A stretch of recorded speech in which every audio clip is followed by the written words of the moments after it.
Woohoo! Good morning, everybody. Such an exciting day. I think it's like Thursday.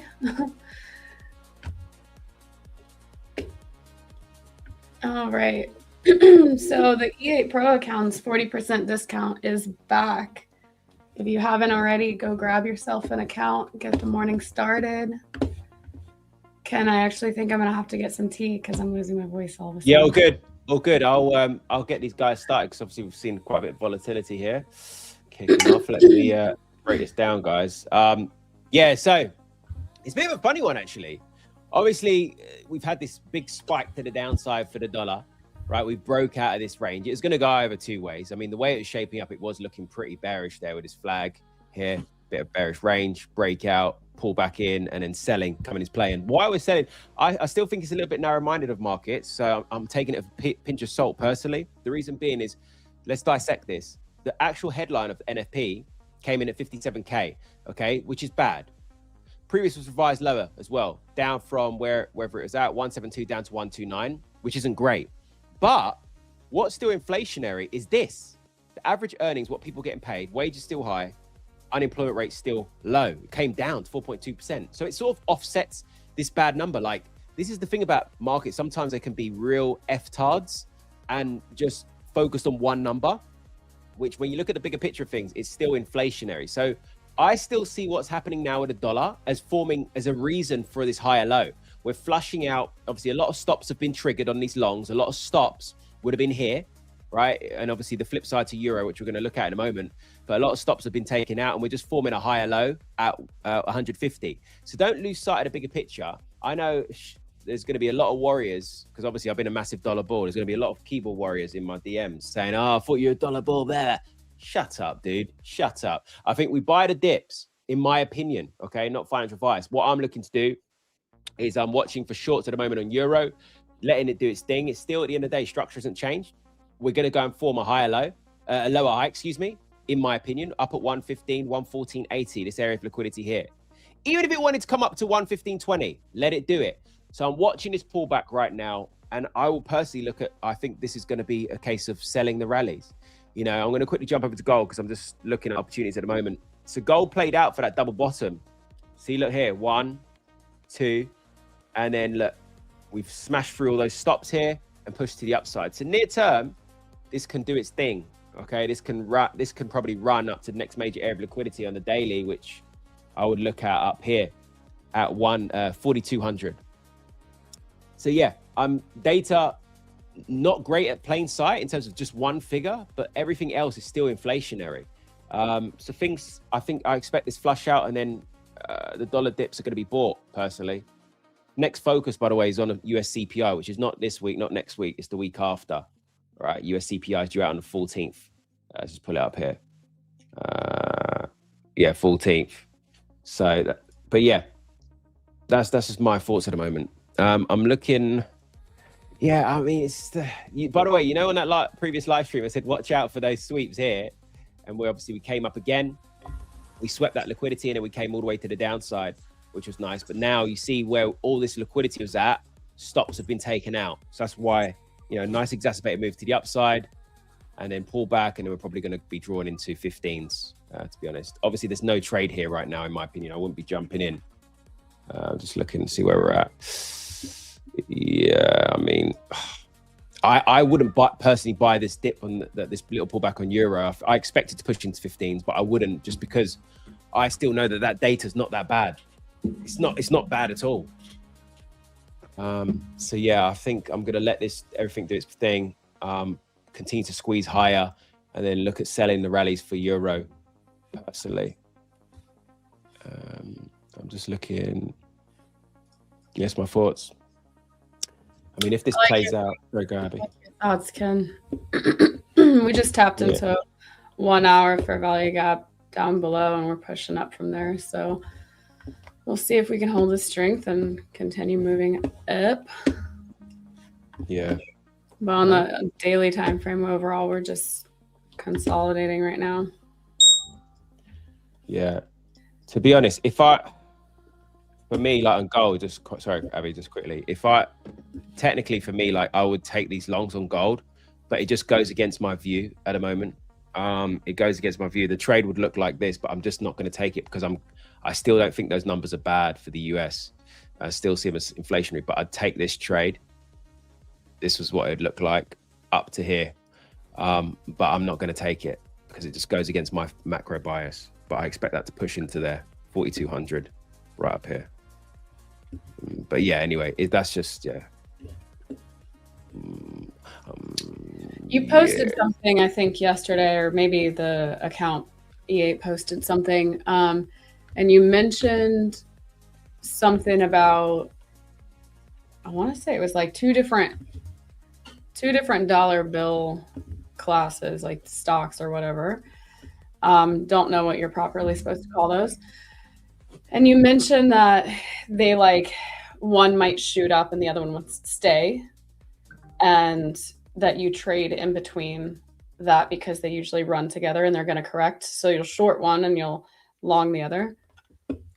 Oh yeah. So basically, that's on euro dollar and GBP dollar. So there's a relationship with these two where sometimes like one of the pairs, I mean, it doesn't happen as often as it does now, but what would tend to see is one of these pairs will be lagging behind the other one. So say, for example, we get a breakout for GBP dollar, right?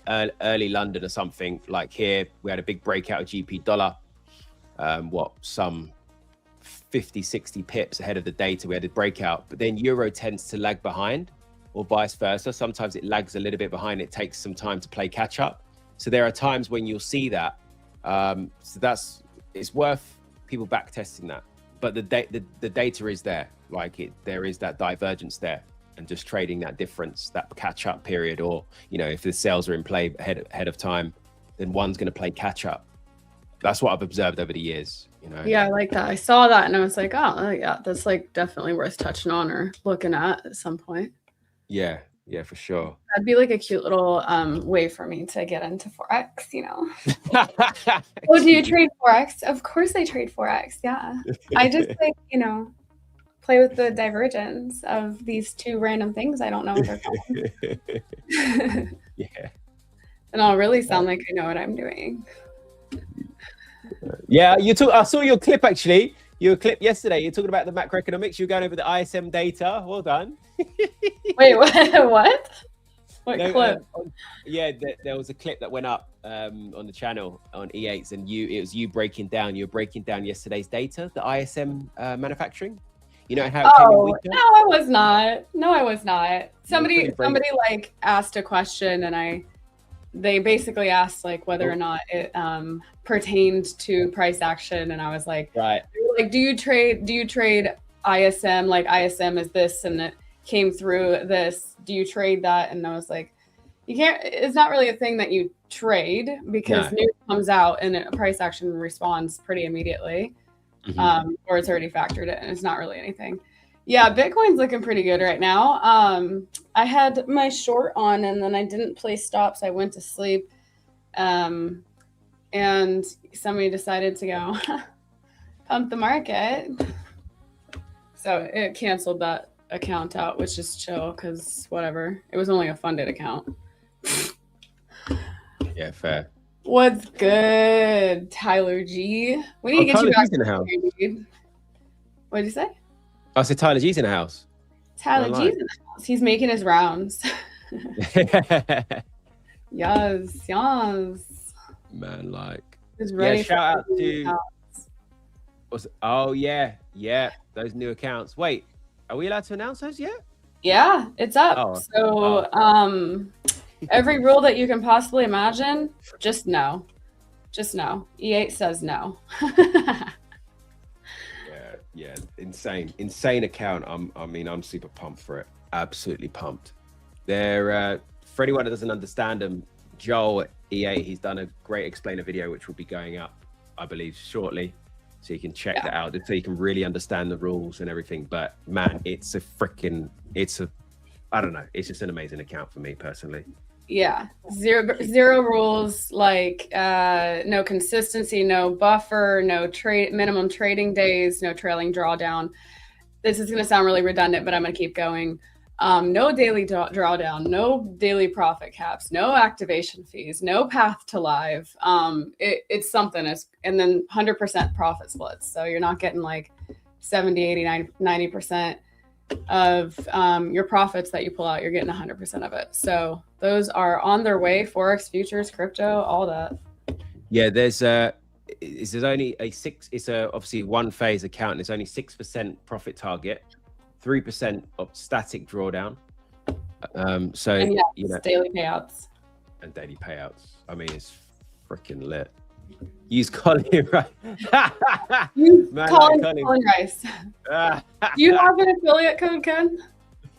Yeah, I do. It's E8 Macro or Nice. Ken Macro. I've got a couple of codes. Nice. Use that affiliate code. Feel free.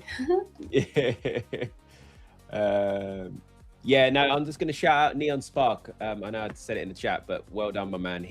There was a previous stream we were on, I think it was like last week, and we were talking about Euro pulling back, you know, and he was calling 115, so it's looking nice. Well done. A lower high up here looks good. 114.80, 115. I think that ties in with the Dixie now, just where we're observing this pullback for a lower high, a higher low for a continuation. Yeah, you can use code TG for Tyler G, but only as soon as he takes over as #1 payouts under E8, then you can start using his code. Yeah. He said it increases payout rate and win rate. I love it. Yeah. Yeah, that's gonna go. Let's go, Tyler. I'm waiting to see it for sure. I just took 10,000 last week, and I have 2 more trading days to take like another 10. So I'm coming for you. Nas is looking pretty bullish, so we're gonna get a bit of a breakout. What's your thoughts? You got anything lined up? My thoughts? You look pretty damn bullish right now. You know, girls just have air up here, right? I don't do the whole thoughts thing.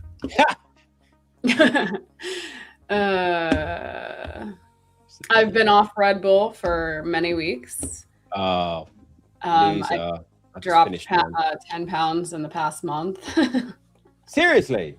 Yeah, it was due to like I was really just going hard in the gym, but then I got really sick and I got injured and like all this stuff happened and I was bedridden for like over a week and still here on stream, but okay.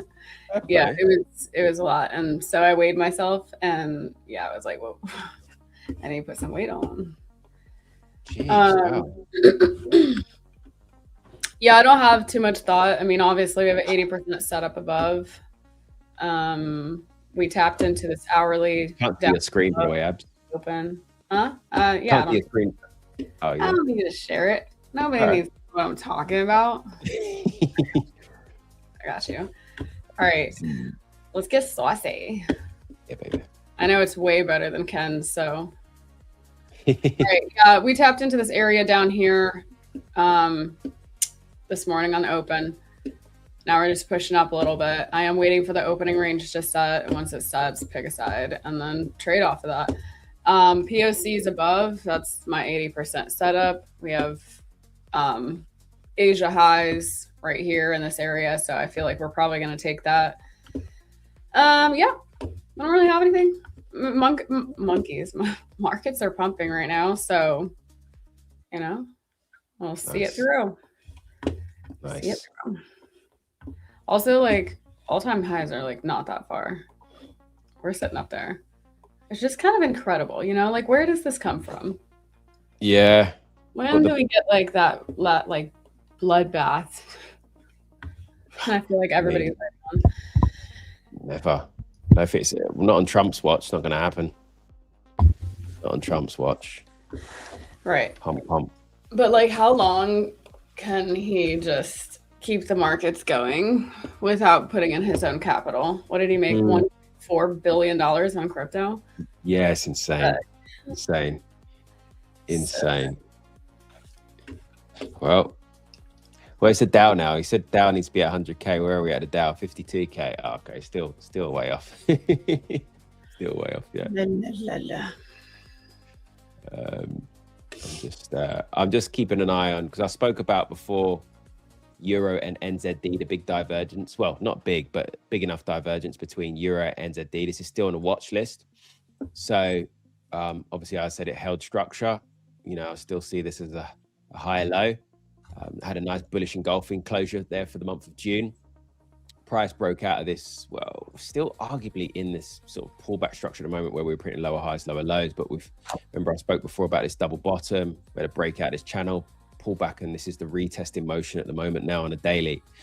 If we can get solidified here at this region, if we can get solidified around here, it might dip below and then bullish engulfing. I'll look to take some longs. I'm just not convinced at the moment on the 4 hour the way the price action is, because it's sort of lower highs, lower lows.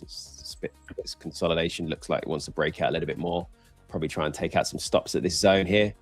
But yeah, once we get some firm footing, maybe a bullish closure today, I'll look to take some longs. And I think this is going to play out, like I've said, with when you look left, if this actually plays out, this can fly, you know, all the way up to sort of 210s. See here, from here to here, from here to here, there's a lot of room there. From here to here, you can see numerous times we've done that. So I'd like to see that happen up at sort of 210s. So yeah, I'm watching these potential longs for Euro NZD, just watching this pullback right now. Yeah, and also I had dollar Swiss on my, obviously on the watch list, as I mentioned in the previous stream, but let's just pull that up. It's still, obviously now with that data, this is obviously, I still haven't taken the trade. But as I said, I was watching this pullback here, but it ties in with Dixie, right? This, look at the structure. So just waiting for this reversal candlestick. I mean, you can't deny the macros, man. Like, you can't. Look at this. Look at rates in Switzerland. The amount of time, I just have to show you just so people don't forget what's going on here. Oh, wrong one. S&B rates. Somebody asked, is there news in 15 minutes, or are we all done? We should be all done. Yeah, we're done. Unless somebody's speaking. No, nothing to be aware of at all. Zero. Nothing. Like the new zero account. I think, guys, to be honest, obviously tomorrow's Independence Day, so happy Independence Day, my American followers. I wish I'd come and celebrate you. No. What? No. Yeah, 4th of July. Tomorrow's the 3rd, buddy. Yeah, but it's a market holiday, so people are not going to be working and stuff, are they? Yeah, no. I mean, yes, they'll probably be working. This is America. People don't like, you know, they don't like work to live. They live to work. So yeah, probably be working tomorrow, but 4th of July, like even on 4th of July, people are usually working. Yeah. Independence Day, but you can't be independent from your employer. But luckily it falls on a Saturday, so. It's different to the UK. People find any bank holiday and want the time off. Any and every reason to leave work, yeah. Europe is like that. Yeah, they're like that. So yeah, I'm just sitting pretty. Maybe Monday, Tuesday, I'll look at these longs. There's definitely no point looking tomorrow because liquidity is going to be thin. But you know, I may miss it. We'll see. If it looks pretty tomorrow, probably Monday the trade will come, because what I'll look for, this bearish engulfing now, okay, and then tomorrow I'll look for a nice little reversal candlestick, and then potentially Monday we'll get the entries on this pullback here, and bounce and then just go. So that's remaining on the watch list. So yeah, dollar Swiss longs, Euro NZD longs. I'm just watching these pullbacks for continuations of market structure. Look, remember I said before about structure, like 4 hour structure is what I like to look at, and right now it's holding. Just got to see those reversals. Beautiful. Oh yeah. Hi everybody, Javi and Ken. How is the market? My boy, you need to get in here earlier. We've been just chatting for the past like 15-20 minutes. Yeah. Dare I say, we're not gonna say it all again. Just start the stream over. What's your win rate on your accounts? You talking to me?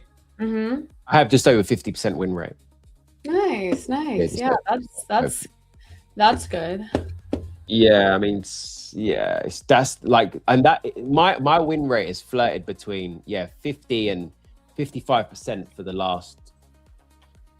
last 10 years, I'd say. Yeah, that's totally chill. 10 years. Yeah, that's always been the case. Yeah. Yeah. Wait, what's this? Wait, hold up. Win rate. Okay.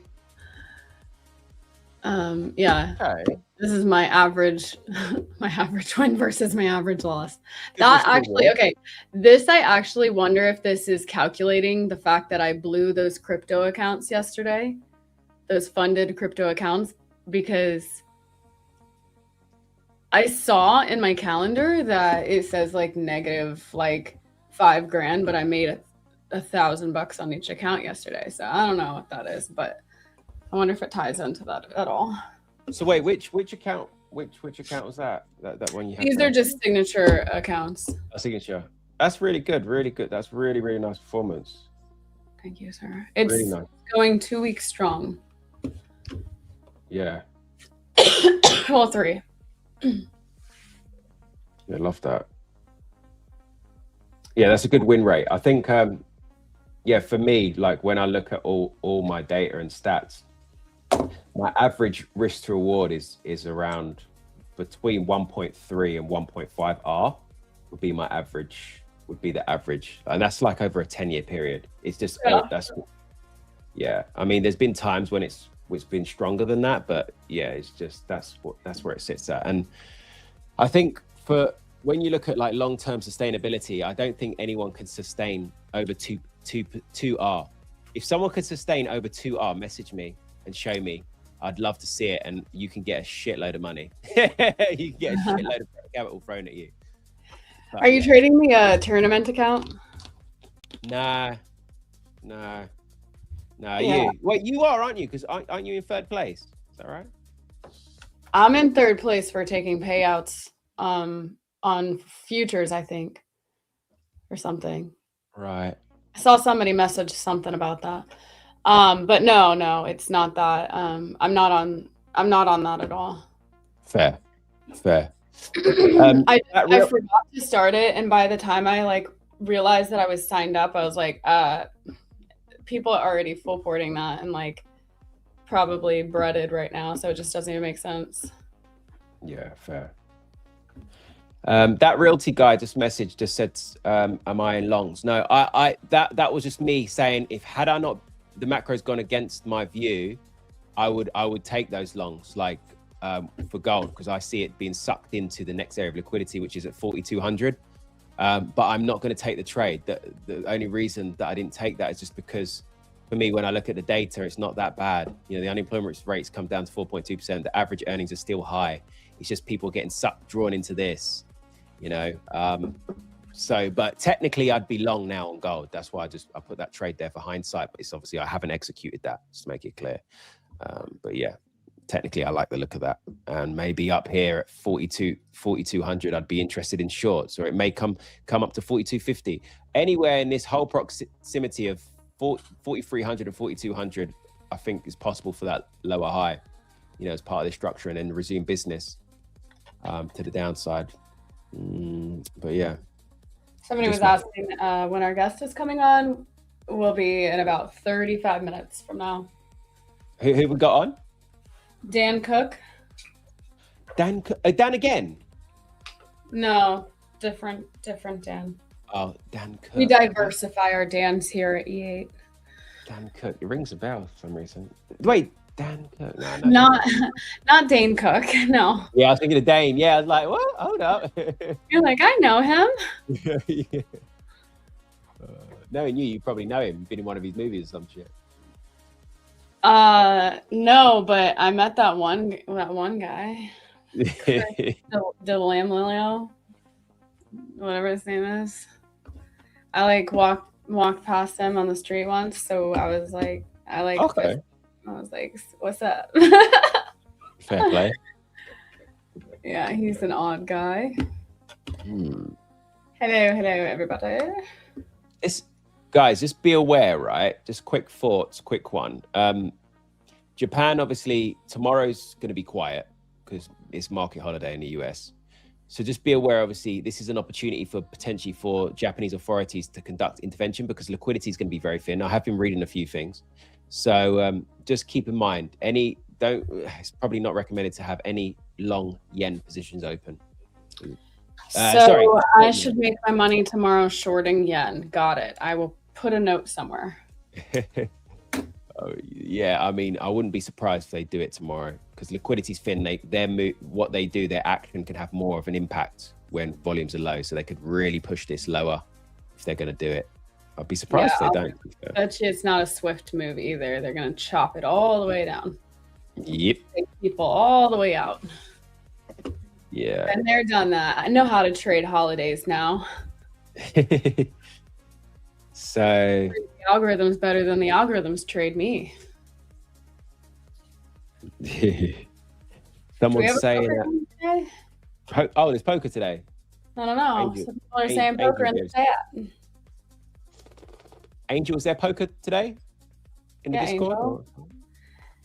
Angel, you drop us the link. Drop us the link in the private chat so I can drop it in the regular chat.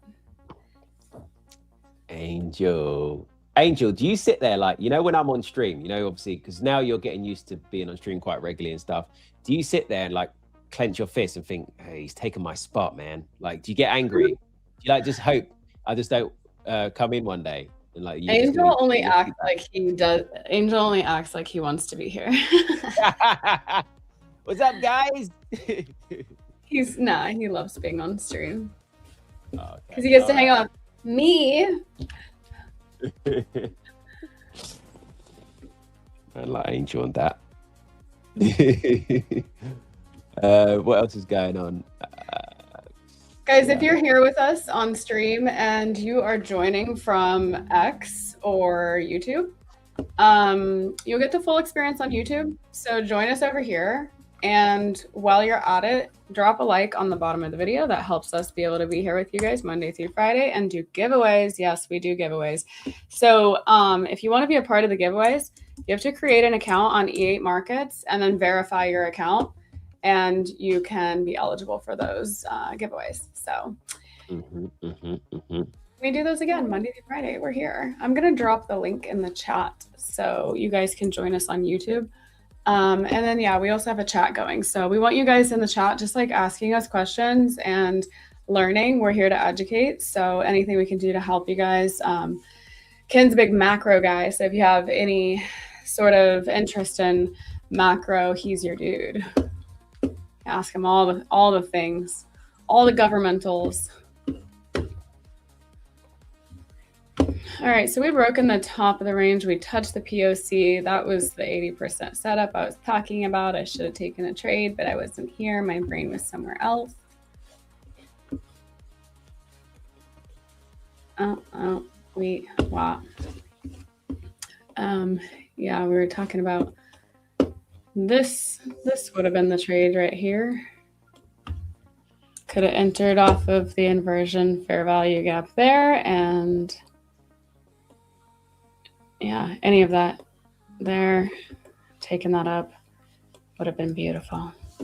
Would have been nice. Would have been all I needed for the day. All right, we'll wait it out. So we also have value area high above. A good entry would have been there.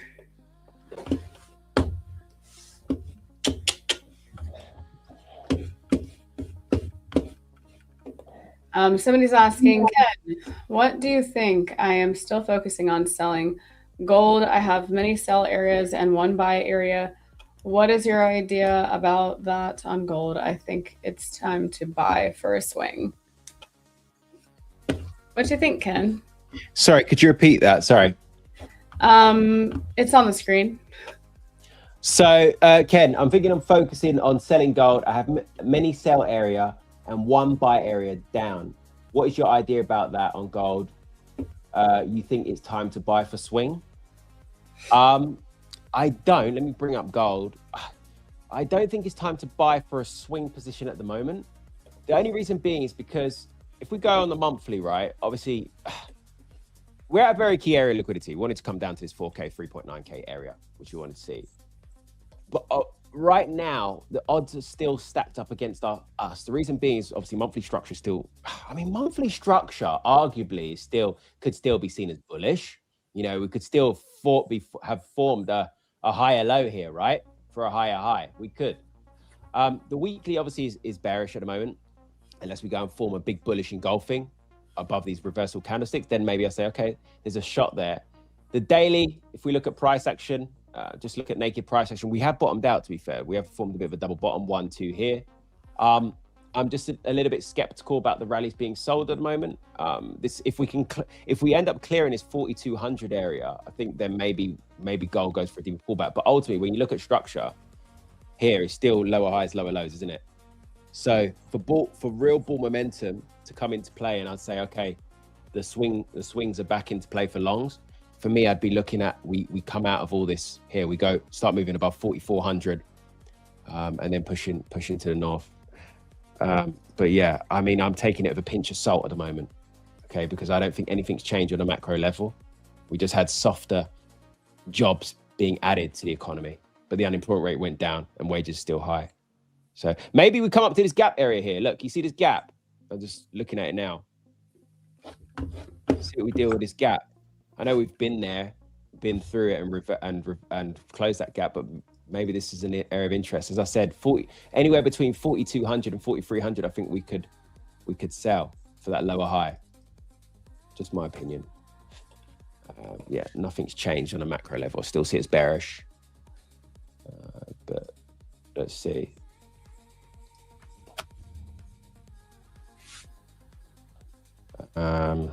I'm just looking at see what the pricing is since these figures. Obviously, yeah. Look, so July, this was ahead of the figures. This was up to 33% probability of a hike.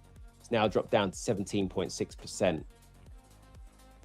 So obviously that's gold positive. That's dollar negative. Okay, if the probability of a rate hike's coming down, that's bullish for gold. But obviously that could all change. Yeah. Yeah, and Kevin Walsh yesterday, just bring him up here. Kevin Walsh yesterday, he basically said that inflation risks have come down, but inflation's still too high. Yeah, look, he said inflation risks have come down. So that's obviously him saying that's a bit of a dollar negative, but he still said it's too high, which is freaking too high. Inflation's at 4.2% on an annualized level. Which in the macroeconomics means that the interest rates stay high. Yep. He said inflation needs to be down at 2%, so it's double. So yeah, anyway, that's why I'm still short on a macro level gold, because rates have to stay high, you know, and the rate hikes are still coming, in my opinion. If they want to get down to that 2% level, rate hikes are still coming. So yeah, there's a long way around answering your question, but yeah. Gold's been climbing like the past couple days. What does that mean to you? Oh, markets don't move in straight lines. You know, look at, you know, people probably thinking here, I was calling these shorts during this period, but people probably thinking, yeah, gold bulls are back. Well, they're not. It's just pullback. Markets don't move in straight lines. You know, gold's rallying again. It's rallying. Bulls are back. No. So I'm taking it with a pinch of salt. I think we're still coming up and forming a lower high for a lower low. Everyone tries to call bottoms. That's why people get effed. People trying to call bottoms and tops. Doesn't work like that. You know, everyone catches a fade when they keep trying to call bottoms and tops. So yeah, man, I will, when we get up to here, 4,200, 4,300, if we see those reversal signs like here, I'll put my money where my mouth is and I'll be interested in those shorts. But markets don't move in straight lines. We're pulling back. That's it. Just technical, you know? Oh. E8 markets. I got to go to the poker tournament. Just started. Enjoy pokering. Poker. Yeah, wait. Can I get in on this? Is it too late? How do I click that? I can't click that. I can't copy it. No. Angel, I can't copy it. Can you drop it in the private chat if it's not too late? Otherwise, just forget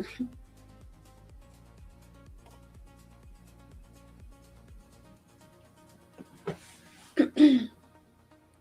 Too late, he says. Love it. Never have I ever been able to join this poker tournament. It's not fair. I would slay.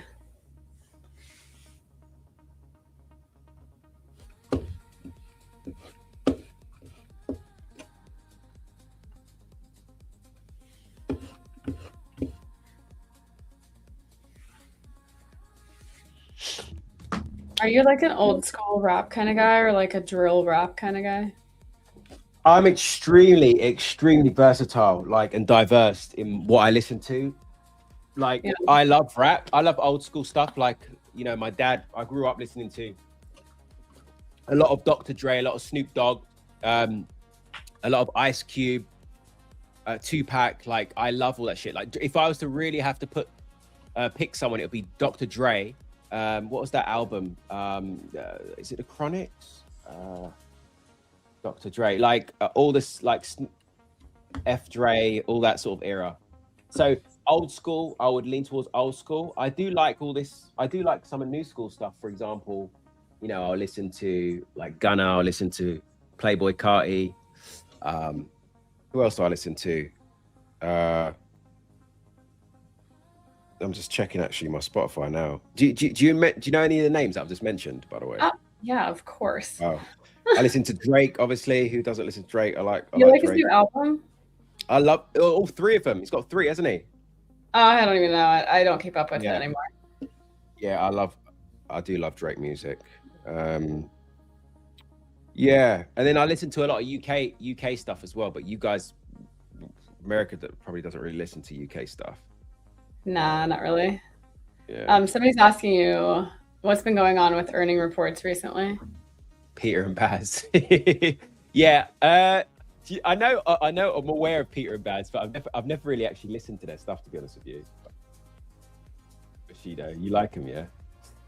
I've been going off earnings reports recently. Do you know what? I've been out of touch of earnings. I've been out of touch of US earnings.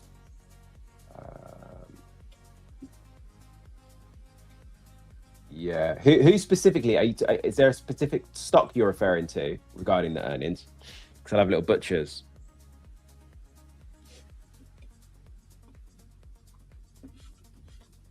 Peter and Baz. Do you actually like him?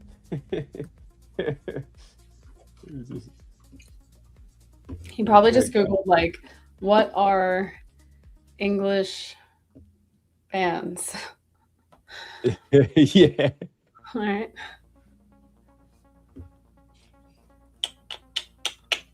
What about you, Abby? Abby. What sort of music do you listen to? I listen to all kinds. Taylor Swift. She was not on my radar until she put out that latest song. All this time, hours. What is it called? Ophelia. Ophelia. Keep it 100 on the land, the sea, the sky. Pledge allegiance to the sand. Yeah, I was like, it was on Instagram so much that I just like ended up liking it. Unfortunately. One thing that annoys me is how can someone be so effing average at singing and be worth $1 billion? So big. Bucks? Yeah, it's marketing, man. It's marketing. But she's not like Taylor Swift. She just looks like basic bitch. Like when I look at her, she screams basic bitch. Yeah, it's not. It's not about it's not about talent. At the end of the day, it's about grinding. She signed her soul to the devil. I get it. It's about consistency and, you know. Yeah, one of my little girls asked to put the music on in the car. I'm like, I'm not listening to that crap. Like, I really can't stand it. It's. Oh, you can't deprive your children of Taylor Swift. That's so rude. Not in my car. I'm not listening. What did you say? What's that? What did you say? I said I'm just not listening to it. I can't stand it. No. But yeah, sorry. Yeah. All this time I take all of my feelings, leave my heart running to you, Ophelia. Oh God. Keep it 100 on the land. To be fair, I don't know. So this guy that's on, is he from America? American dude? I think so. Yeah. No. Oh. Maybe where you're from. I don't know. Maybe Angel can answer that question. He writes the bios. He's from Wales. Oh. Hmm. Oh, I think I've seen some of this guy's stuff. Welsh guy from I don't know. I'm sure I've seen him. Oh, this guy. Dan Cooke Trades. Angel, I'm not sure how you I don't know him. Just make sure that he has the link to get into here. Yeah, guys, this Euro NZD's looking potentially promising for some longs, but 4 hours looking nice. We're potentially staging a bit of rebound, trying to defend this demand zone.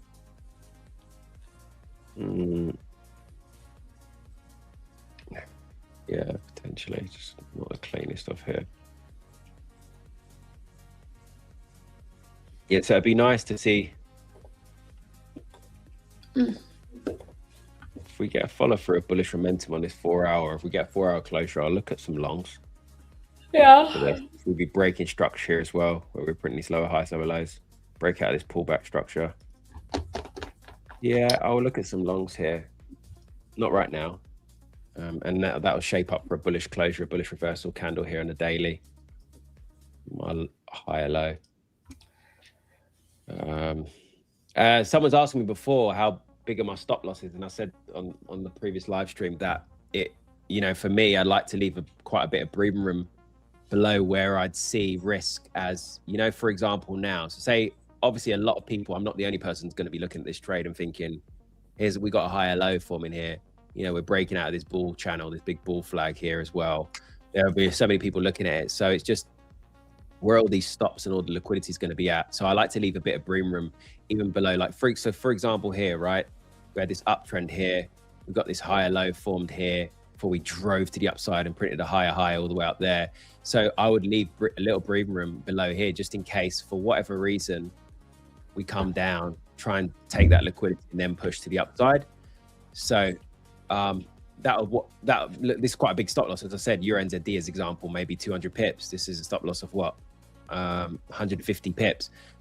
But then I'll be looking, for this 210 area, as I just explained. I mean, realistically, I'm probably not gonna grab five, almost 6 R trade. Very realistically, I'll probably just be moving here, for these highs, coming into a run up these highs, just in case we fail to break down this high area, because obviously it's a big area of supply where we topped out there. But ultimately, I'll be right back. Trend continues, all good. If the trend continues, I'll be looking for that to drive into 210, as I explained. So that's in a case of, quite a big potential stop loss in terms of pip value in itself. But then, the risk to reward makes sense. So yeah, keep an eye on that. This is not me entering now, by the way. Just some remains there on the watch list. You got cooked on euro dollar shorts, Loki. Broski. My broski.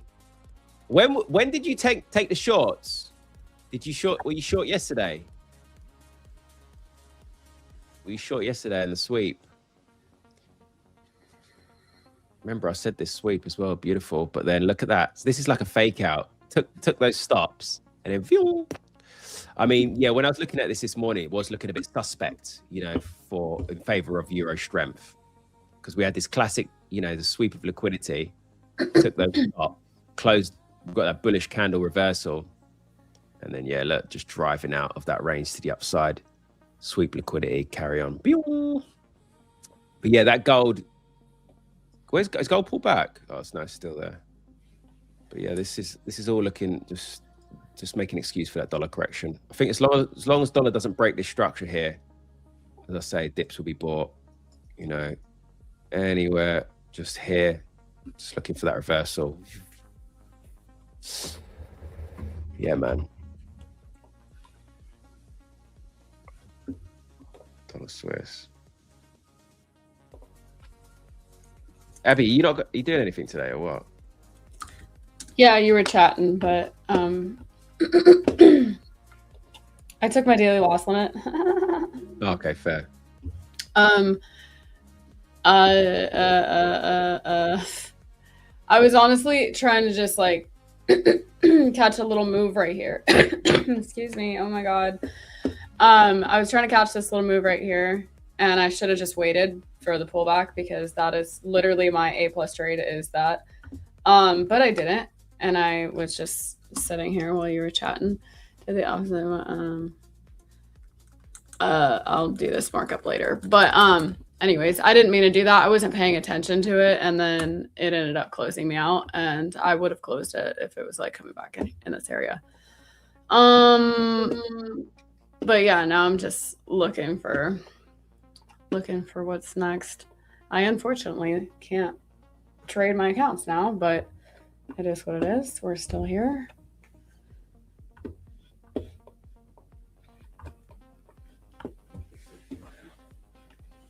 Yeah, I mean a good a good one would be like a bounce off of this area. I don't know. I wonder if it's got enough energy to come up and take these highs. I think it does. I think it does. It's a bit of a weird one. Where are we? It's so choppy, Nasdaq. It's been choppy for a little while, isn't it?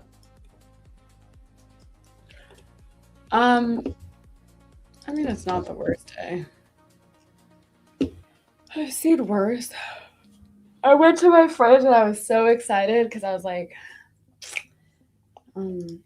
sorry, I'm reading a message. I went to my fridge because I thought there was an energy drink in there, and there's like these little Celsius things, but it's not there. It's kind of a bummer. Oh, I thought you were laying off all that crap anyway. Yeah, until I just daily loss limited my accounts. What? So you need an energy drink? That's to like want to be here for the rest of the day. Yes. That is exactly the thought process. It was like, oh wow, that just happened. Like, and it wasn't even like a qualified loss. It was just stupid. Oh. I put the trade on, and then like it was just meant to be a few points, and of course it decided to do whatever it decided to do. Oh dear.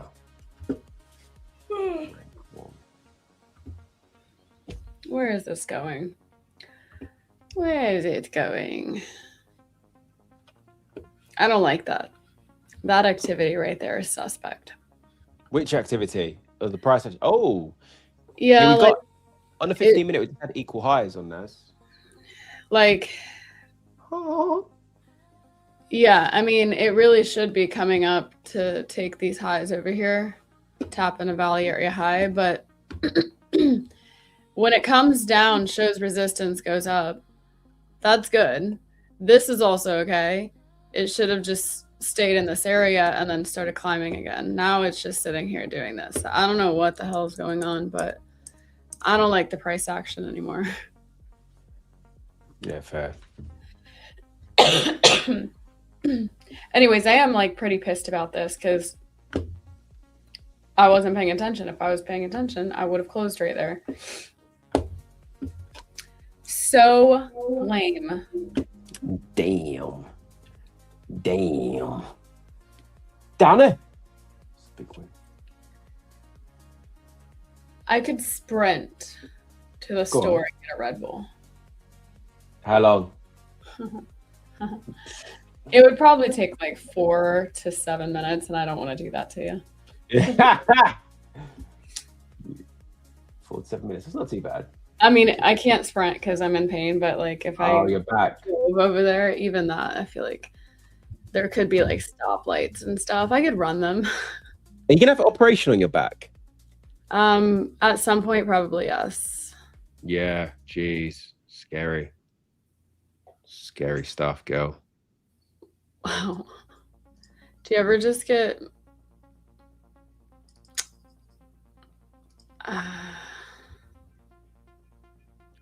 people confuse me.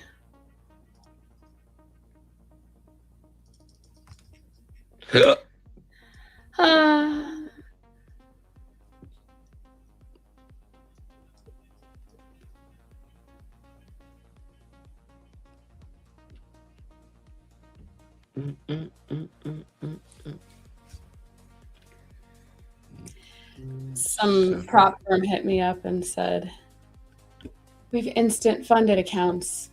No challenge. No maximum drawdown. Free resets. No reset fee." That's the same thing. 1% daily loss protection. Thanks. Thanks. Everybody owns prop firm these days. Somebody wants to say gold analysis again. I've already done that, bro. Do it again. You are but a puppet for people who want gold analyses. Yeah, no, bro. I basically said, had my macro view not been bearish for gold because of the data wasn't that bad. Okay, unemployment rate came down. It's just this number people are getting sucked into. Average earnings, wages still high, still inflationary. Had that data, me having the view that the data's not that bad, I would be long gold. But anyway, look, it's pulling back. But technically, it looked bullish. But I said I think this is going to run all the way up, maybe towards 4,200, 4,300, and I look for a lower high. You know, I don't think anything's changed for gold. I think its days are numbered. We're just getting technical correction, you know, as we are with the dollar. That's it. Nothing's changed yet.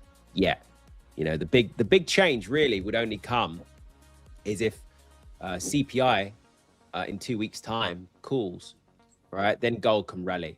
But otherwise, I think its days are numbered, and we are just going to may come up to 4,200, 4,300 at best case for it. And then I'm looking at sales.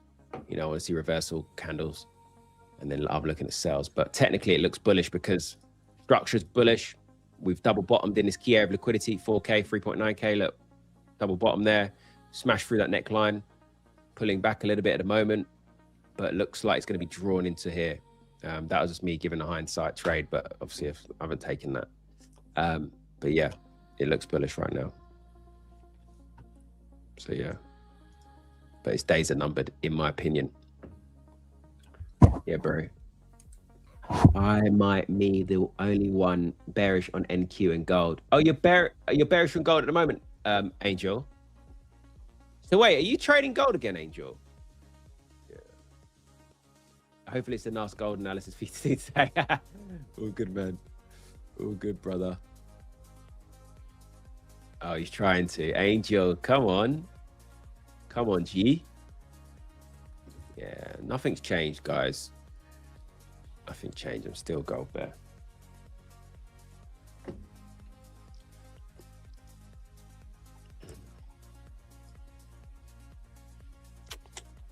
Still not there. Yeah, where is this going? Me baby. It's gonna go tap into all the levels.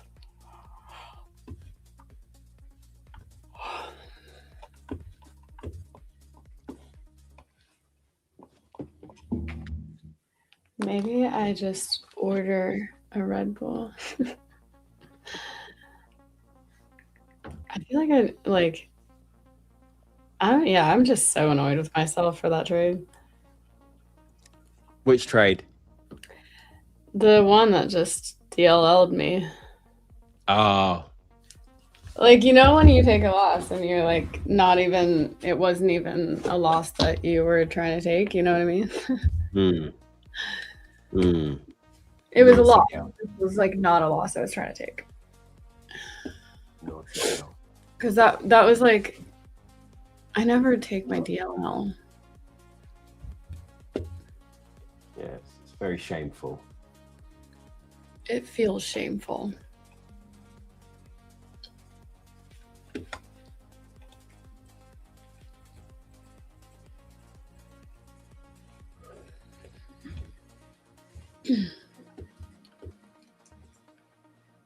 Okay.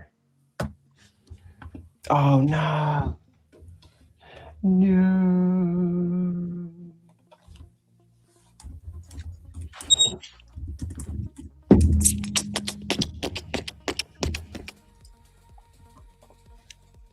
Yeah.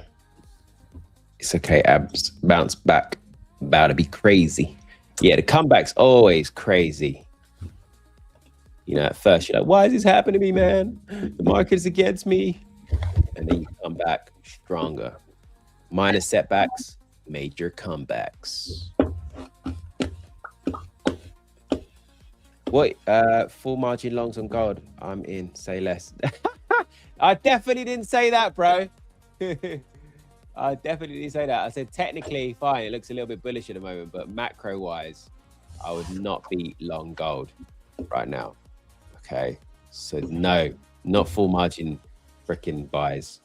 You crazy mother beep. Oil is incredible, by the way, guys. This is why yesterday Kevin's Warsh, he said inflation risks have come down because oil's come down a lot. Okay, remember this is the center of why inflation's so high. This is the reason why a lot of people got caught off guard thinking that, you see in here in March, I remember a lot of people were like taking longs. You know, when the war kicked off, everyone was long here. As Monday opened, people were like, yeah, longs, buys. And so many people got their asses liquidated. They got their asses spanked. And they're like, oh, you know, ChatGPT, why is gold, you know, selling off in a war? Well, you weren't using your head, my brother and sisters. We're selling off because of the inflation trade, because of oil, right? If oil prices are rising, it means we're going to have to, you know, remember oil's like the center of inflation. It's the heart of inflation because you have to remember everything in your supermarket. In order to get those goods in that supermarket, it requires transportation. It requires logistics. All these costs revolve around oil. So if oil's going up, inflation's going up, which means we have to keep rates higher for longer, which means it's negative for gold. But so many people got their asses spanked. And I said it as well, like gold is not the safe haven. It's not a safe haven in times of war. You can't be buying gold if it's going to be driving up inflation. So anyway, I don't know where I was going with that. I can't remember what triggered me. You were just going. What triggered me? I can't remember what triggered me. But yeah, so anyway, sorry, I was looking at oil. So oil's coming all the way down now. So maybe it's gold's time to shine for a little bit. Let's see. Yeah, because this is deflationary. This price is coming down. It's deflationary. But who really puts down their prices? I mean, at the gas pump, fine. Gas pumps come down. But then the costs in supermarkets, these cheap effers going to put down their prices. It's freaking better. Uber going to put down their prices. All these like Ubers and stuff. I remember I was taking Ubers like when I was getting transport to the freaking airport. The cost freaking doubled. You know, during this Uber transportation to airports doubled for me. So are they going to put down their prices? Uber, you greedy fat cats. Yeah, Uber used to have like $5 rides. Now you can't get anything that's less than like $30. Yeah. Like, no offense, but you literally asked for people to come into the industry and take over your spot. Like, they used to be cool, but people just get greedy. They're like, oh, we can do whatever the fuck we want. No, man. That's the thing. Like, it's funny because let me say something, right? I don't know whether I can say this or not. I mean, it's not a big deal. I'm just going to say it. But like, listen up. Obviously, there's a lot of prop firms in the space, so on and so forth. You know, E8 is 100% a pioneer. And E8, why I love, obviously why I'm here today is because E8 is actually backed by real traders. It's backed by people that are very active within the financial markets, not marketing ass wankers. But my point is, anyway, there's obviously I won't name names on here, but I'll just say there's obviously a prop firm that's being considered as a pioneer, someone that's been in here for a long time, who put up price. They've had their prices high, you know, and prices have gone up for a long time. And have been higher, but there's been a number of like more innovative, you know, companies coming into the scene and taking the market share. They don't have the market share that they used to because they think that this status is going to serve them well for a long time, and it just won't. It just won't forever be like that, you know. And I think that's the same. Just going back to Uber, it's the same there. There's other competitors have come into the space, been a bit more innovative, been a bit more cost efficient, and have taken some share. Waymo, which costs a fraction of the price. You don't have to tip the drivers. You can't get molested or anything else like that. You know, like why take Uber and have people be shitty with you, smell, like talk to you, Yeah. make you comfortable? Like, sorry, but no. They Yeah. charge like 3 times the price. Yeah, exactly. Yeah, they did not really do anything special there. No, because oh, I'm so hungry.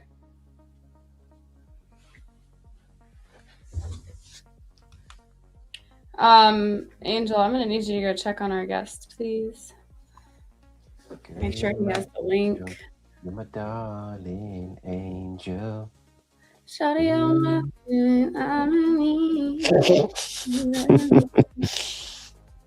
There's probably like the majority of songs. If you were to sing them, I would know them. I have a very large music identity. I know all the melodies, none of the words. Oh, fair. You know how some people, they're like really lyric people and they sing? My vocabulary just doesn't live in my brain. Sometimes I can't even formulate sentences. But yeah, like I've always been a melody person. And when I was a writer, I would always do like lines and stuff. Oh, okay. What, used to be a music writer? For funsies. And then you got your job taken by ChatGPT? No, I quit music before ChatGPT was my thing. Oh, fair. That's cool. Yeah, you do. Yeah, you do. You can tell you've got a voice behind you. No, you can hear it somewhere there. Somewhere there. It's on my Instagram. Did you go to stage school? No. I didn't need that. I was just good enough. I taught myself how to sing when I was like a kid, just listening to my radio. I would sing it over and over and over. And then I was like, oh, I sound just like them. And I was like, job done.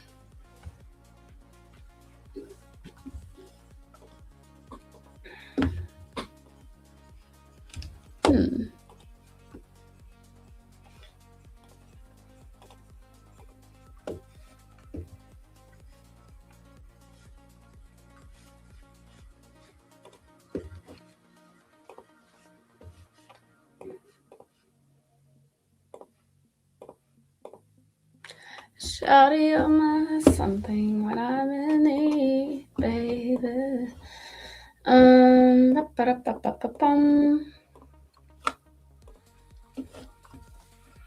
Yeah, I love how we just completely turned around on this market right now.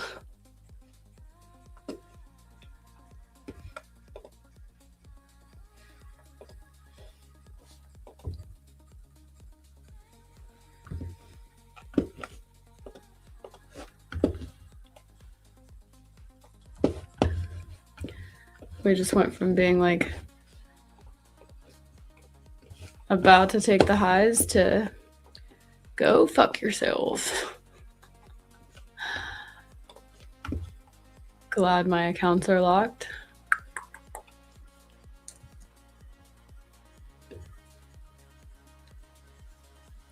Angel, how is your short doing?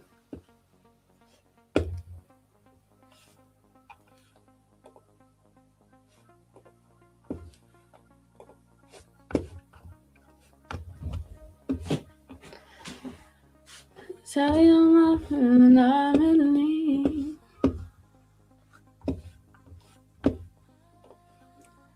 Guys, I asked you all yesterday to do me a special favor.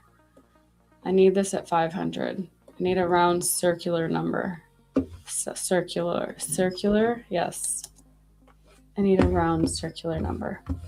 Circular.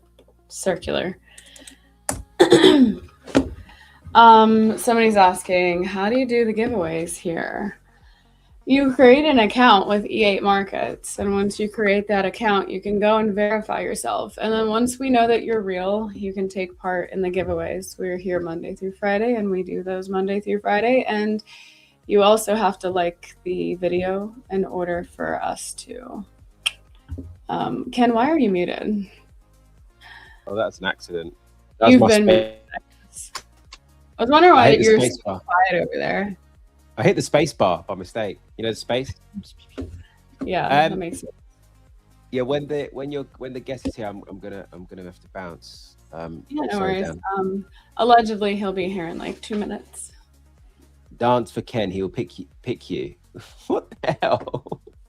Okay, you stay here while I make my tea so that I can feel a little alive. Okay. All right. Yeah. Do your thing. Be really quickly. Do your thing. Right. Abby's gone to make tea. She hasn't left me permission to share my screen. That's all right. We can just talk. Anyone got any questions? 29,500 key level in demand zone right now. 29,500. 29,500. Yeah, I think Naz, if I look at the next major demand zone, I'll be looking at 29K on the nose. I don't see 500 personally is that significant. I mean, there's a bit of demand there. I think it could just slip back to 29K because it's in this range, 29 up towards sort of 30 and a half.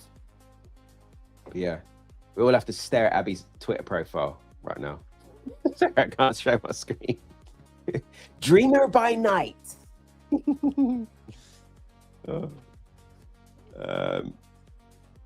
Are you more bearish or bullish on indices?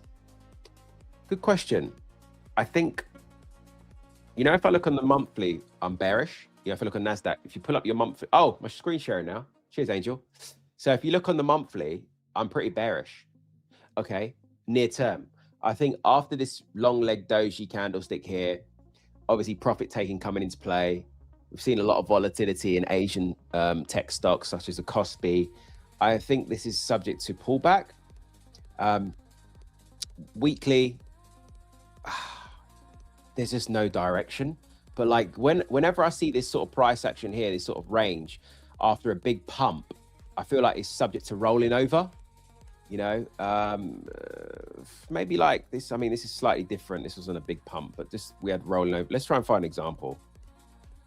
Maybe, yeah, look, we had pump there, roll over, correct.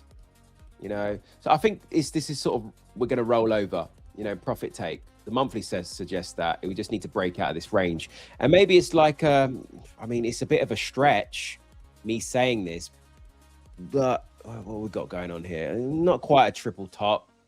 It just looks like we're topping out here at this area of liquidity, going to come down again. And eventually we faked out here, took some stops, grabbed some liquidity, then pushed the upside. I think this time, if it comes down again, we'll get some stops being triggered and it's just flushing through. So I think a decent correction's on the cards. Call me crazy, but maybe down towards 26.5 for NAS. Really and truly, it's got not massive business staying as high as it has for such a prolonged period of time. It's time for correction. We've printed the higher high. Now we come down for a higher low, and either 26K or here up at 27.5 looks interesting. But I think this rolls over. It's me. Hi. Oh, she's back. Yeah, I'm back. Back in town. Thanks for your patience whilst I was making my tea. It's all good. I was just talking about the NASDAQ potentially rolling over, but yeah. Hello, Dan. Nice to meet you. Good morning, guys. How are we? I got 2 English folks on here. Hey, Dan. Straight away, just like that, immediately knew where the accent was from. Yeah. If I had to guess, it's like Wales or something, right? Just kidding. I don't have a Welsh accent. Yeah, you know that already. Like, I was looking where you're from, Dan. I was just typing into Google. I was being a bit nosy. I want to see where are you from? Wales? Yeah, North Wales, like near Wrexham. Oh, Wrexham. Do you support Wrexham? No, well, funny enough, I'm a Norwich fan. So I support the football club the furthest away possible from Wrexham. Yeah, crazy. But yeah, no, my mum supports Wrexham though. Obviously, everybody knows Wrexham these days because of Ryan Reynolds and all of the stuff he's doing and everything. But yeah. Nice, man. Awesome. Love. Did you take any trades today? I took a short, which I'm in at the moment on ES at the moment. We'll see how it goes at the moment. But in all honesty, I cannot catch a win in the last sort of few weeks. I'm proper struggling to read the market at the moment. But But I'm in a short at the moment though with ES, so we'll see Just how it show goes. me, Here. share your screen, and you can talk about the trade. Why you got it. Let me just go share that. Yeah, I've actually been doing really well over the past couple weeks, but I just made like a dumb mistake and DLL'd right now. Oh, I was shooting for a long, and then I just like wasn't watching what was going on, and then it started selling off, and I got my like exit entry, or my exit like where it should have exited, and it invalidated my trade. I was not on the screen, and I came back to it, and I was like, oh no. Ah, that sucks. That sucks. Yeah, this is one of those times where we should have swept those highs, and then we didn't. Yeah, so here for my trade, the way because this is I trade the initial balance basically. So I'm just trading like the first sort of hour, and I'm looking at how the initial balance forms. And so basically what I'm looking for basically is like the low, the initial balance is formed first, and the high is formed second. So the chances of us breaking the high first are quite strong. So usually what I'm doing is I'm looking for trades that come towards the VWAP, and then I'm looking for trades into that IB high there. Sort of aiming to enter around about 10 minutes before the IB sets, because the IB sets at 10:30. So I'm looking to enter around 10:20, 10:25. So the way I trade is very like time related. I'm looking to get in at a certain time in the day. But this is the complete opposite, because obviously you would be asking like, why am I not looking for the IB high first? But after we had this huge strong move downwards through the VWAP, and we closed in the sort of lower half of the IB, the stats just change completely when you close in the lower half of the IB versus the upper half of the IB. And that's why I've gone short at the moment here. Looking for it. It looks very negative risk to reward, which it is. I'm looking usually for 0.5 R in a day, but the difference is that if it's going against me, I'll cut it before it gets to 1 R. So although I'm trading negative risk to reward, it's kind of not based on how I'm cutting the trades, basically. Yeah, no, I mean, negative risk reward's great. It's very underrated in my opinion. I trade negative risk reward. I also don't pay attention much to the RR. I mostly just trade off of levels. And if I see something that invalidates my trade, I get out of the trade. It doesn't really matter. Because, where did you get your knowledge base from? What got you into trading? Like, how long ago was it? Yeah, I mean, how I got into trading, I was living in Shanghai in China at the time, and basically COVID had hit Shanghai properly. Like we had it in China before any of you guys had it, but it wasn't that bad here. So literally, when you guys were stuck in lockdown, I was like partying on a Saturday night, no restrictions whatsoever. It was great, and then when it got better for you guys, that's when it hit. I remember being work one day, and one of my colleagues I was working for came to me and he's like, "They've screwed it up." And I'm like, "What?" And he's like, "Yeah, they've screwed it up. Like COVID has spread across the city."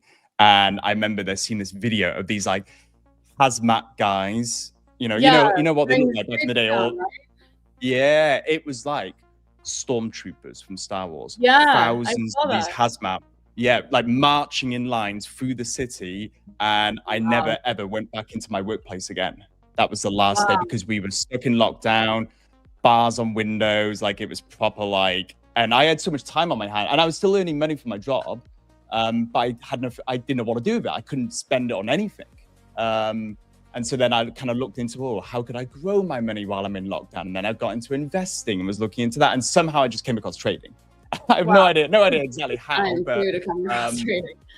Yeah, but you know, I did it. I've probably done the same way as everybody else. I've done YouTube University, watching all the YouTube videos, watching a YouTube video which was like, if it crosses, you know, through these VWAPs or these EMAs, just buy and you're going to make loads of money. I thought, oh my god, this is easy. This is great. Okay, fantastic. And it all worked too during COVID. I remember paper trading it. I was like, that's a lot of rubbish. It's not working on any of these trades. And then suddenly you begin to realize then that, you know, trading is not that straightforward and stuff. And I probably spent way too long in my first couple of years learning. being a bit of a nerd, You probably reading did, about. though. I feel like a lot of people need to spend longer in that area. Yeah, for sure. But I think I spent a bit too long. I must have spent about 2.5 years studying. No live trade taken. Something like probably about 2 years or so. And then eventually I remember like doing ICT, watching all the videos and stuff and everything. And I actually passed my first prop firm challenge and got my first payout through ICT concepts. Nice. With Top Step. Because Top Step was the only prop firm at the time. It was Yeah. the only one that was there. And I remember thinking to myself after the payout, I don't like the way I'm trading. This sounds weird. I took a payout. I should be thrilled, but I felt a bit lucky with the payout. I think I was quite lucky getting it, which sounds weird saying, but No, it just didn't totally feel right to me. Yeah, and eventually I kind of left ICT because it was too complicated for me, which is a shame because actually the amount of great content these days from ICT traders who have simplified it massively and made it very accessible, that wasn't around as much a few years ago or a couple of years ago. So I gave up on ICT and I learned VWAP. Who was and that was your VWAP? Like who did you kind of find or learn from with the VWAP strategy? Austin Silver. So he was one guy I came across. Yeah. And he's a character, Austin. But I tell you what, though, he's one hell of a coach. And he. Oh, you don't have to tell me. Austin Silver was my entry to trading. No way! Oh, I didn't realize. Oh, that's awesome. Skydive, and I met somebody who was in his black shirt club, and he was making a couple grand a week or something, and I was like, or a couple grand a month, and I was like, I can do better. So I watched the stream for a year straight, and I traded prop firms. I should have done what you did and did the paper trading, but I spent $16K in the first year just blowing prop firms and thinking that I could outsmart it, that I didn't need to really do all the stuff he was doing. But when I hit 1 year, I was like, no, like if this is going to be something sustainable, I need to actually like treat it real. And so I got into one-on-one coaching with Austin. So yeah, did you do the black shirt club as well? I didn't. I was very close to. It was just this sounds like excuses, but I couldn't see how I could fit it in with my life because I live here in Abu Dhabi, and doing a job at the time, I couldn't see how I could fit it in with the time differences and stuff and everything, and so I just decided not to go for it. But I did watch all the streams, make copious screenshots and notes, and I would go as far as watch his streams for a few months and then not watch the streams, take trades, watch the stream afterwards and see, okay, how did I, was I thinking in the same sort of way? At the time, I think you think, don't you, when you first get into it, it's like, if I can trade exactly like him, I'll be good and I'll be fine and I'll make it. That's a very smart way of thinking about it. Cause I was like, I don't want to watch these courses. And it took me a year to actually do it. I can just take the trades he's taking. I can make money. Very different thought process there. Yeah.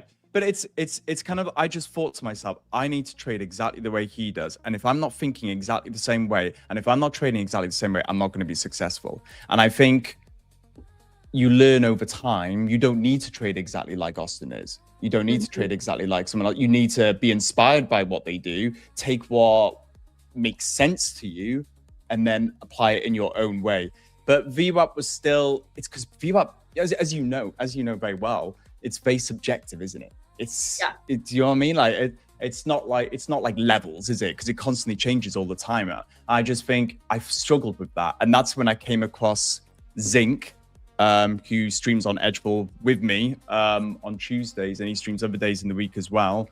And he was talking about the initial balance, and he's talking about entering at levels. And I was thinking, that makes sense to me, because my data says I'm getting chopped up in the first half an hour of the session. Well, if I'm trading the initial balance, that takes away that problem, because I'm not going to trade the first half an hour, am I? Because I'm trading the initial balance. So watching him and see how he entered at specific levels, it made more sense to me, because I was thinking, well, okay, that's easy. I've got the same level that I can enter in on every day. And then I started looking at VWAP and how I can apply that. And that's where now I use the IB and VWAP. VWAP is like it's number one, my invalidation level. So if price goes above the VWAP and closes, I'll cut the trade. It's a way for me to get out of the trade before it hits the stop loss. And then secondly, it just shows me who's in control. Shows me is it a choppy session? Are buyers in control? Are sellers in control? I mean, this market today is not a good example because it'd be nice if we had, the move high with the candles above the VWAP, we get a pull back to the VWAP and then a push higher towards the IB high. That would be great, but it wasn't like that. It's chopped through, but because it chopped through the VWAP so aggressively, that's where the VWAP was telling me, right, okay, sellers are taking control of strength here. And that's why I got in short here on this trade today. So that's kind of how I use VWAP and IB together. It's been nice to learn from two different guys, two very different guys. It's crazy in terms of personalities, view on the markets, everything. Are you talking about like Evan, or are you talking about ICT? No, Austin and Zinc. Yeah. Austin, Zinc. VWAP. Okay, so Zinc is also Okay. So, did you ever like look into any of Evan's strategy, like his course or anything? Were you around during that time? I watched the courses and stuff. I even watched Zach's liquidity course as well.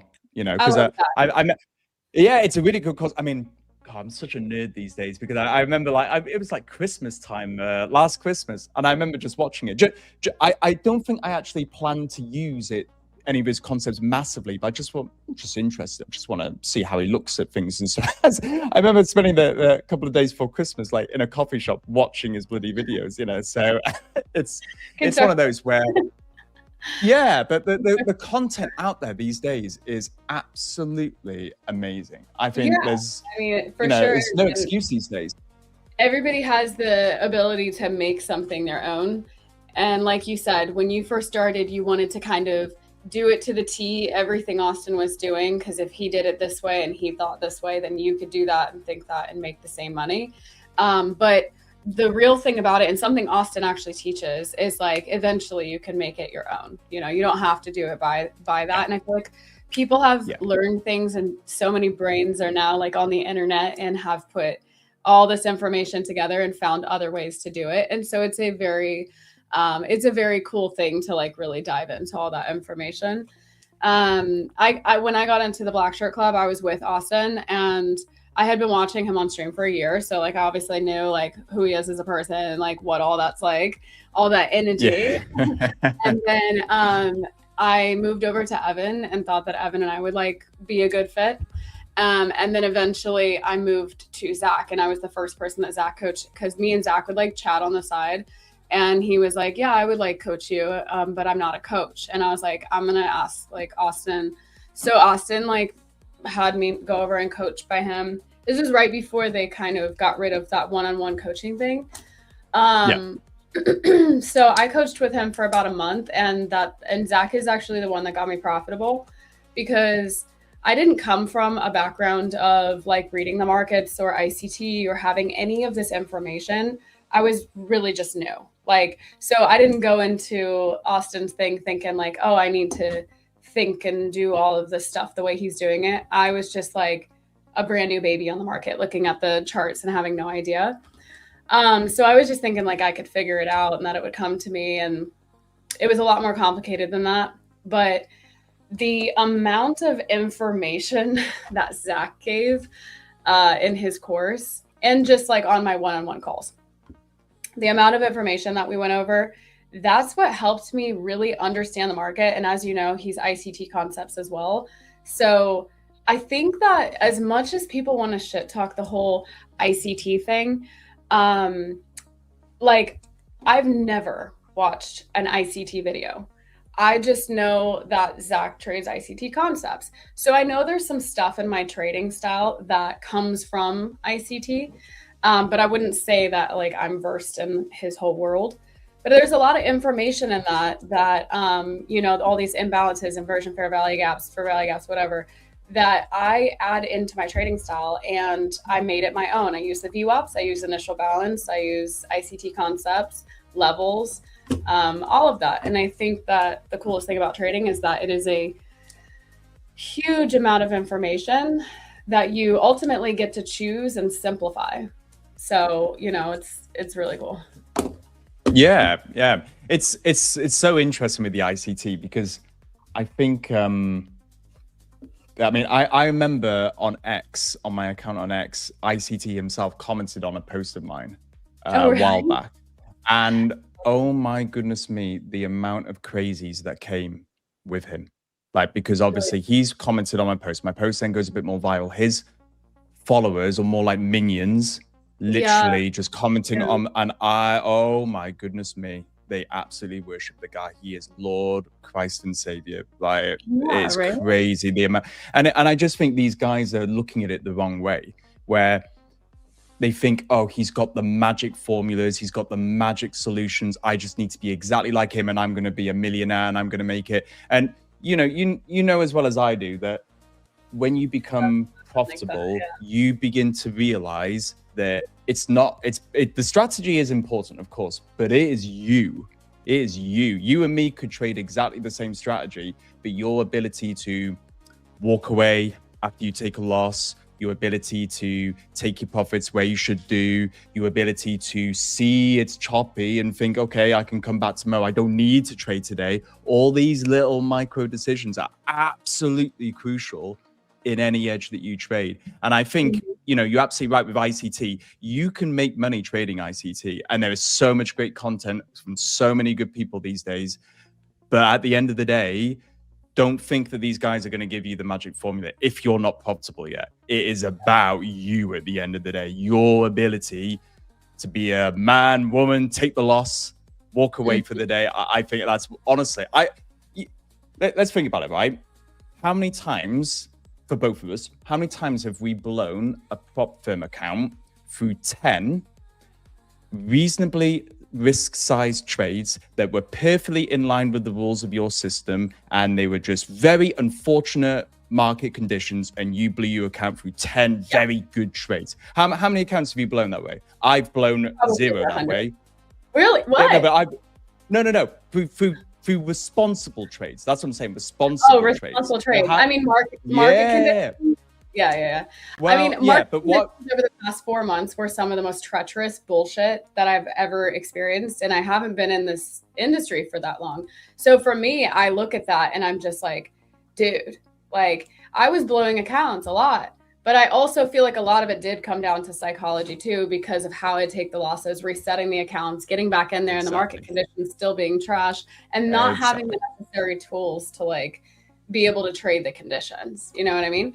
So I guess from your perspective, maybe you're saying it a bit different but for me, I'm like, yeah, no, market conditions definitely like contributed to a lot of blowing accounts, but it also for sure. But it's how you react though to those trades as well, isn't it? Because I have to admit, I'm struggling at the moment in the current market conditions. Like I've got a win today, but I have struggled it throughout June.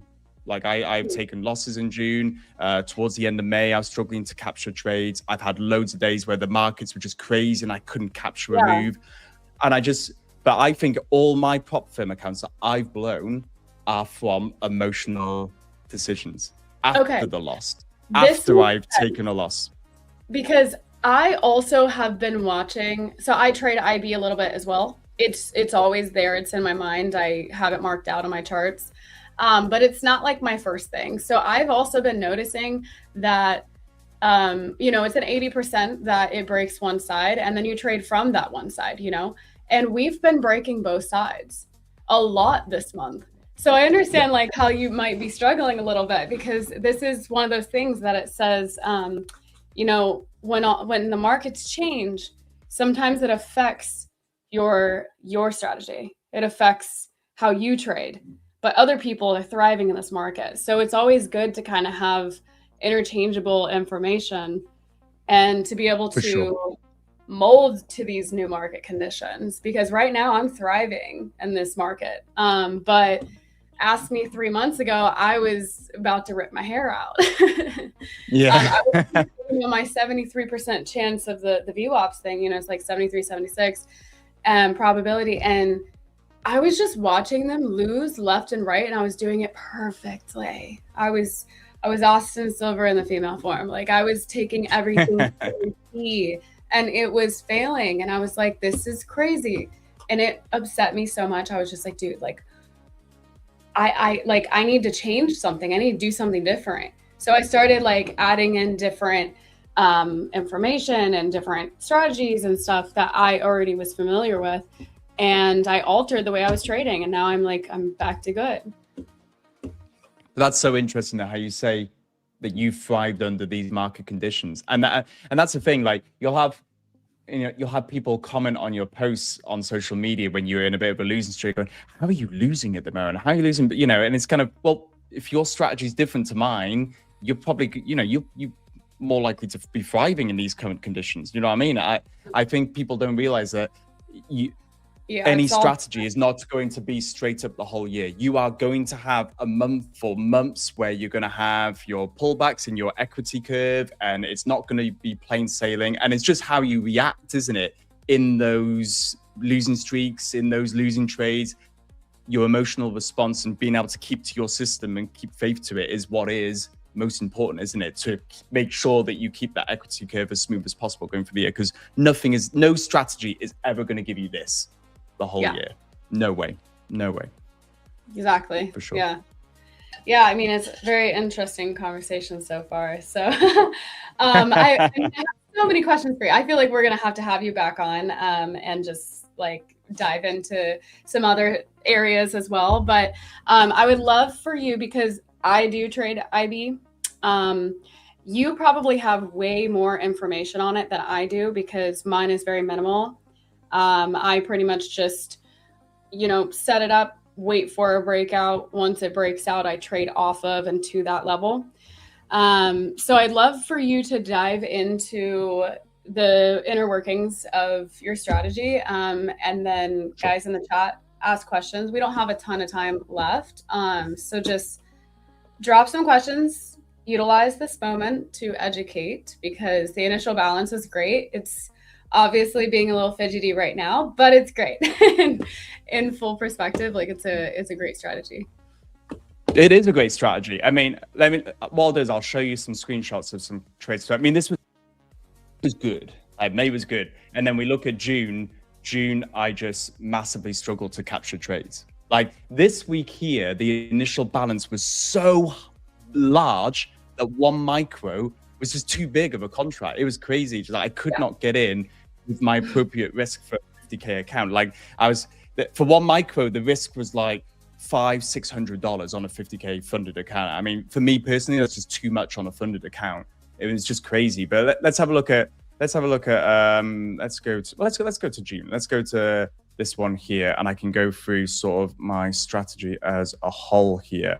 And my strategy is very, very simple. Someone could take what they see today and easily just go and, make it their own or copy it exactly as it is.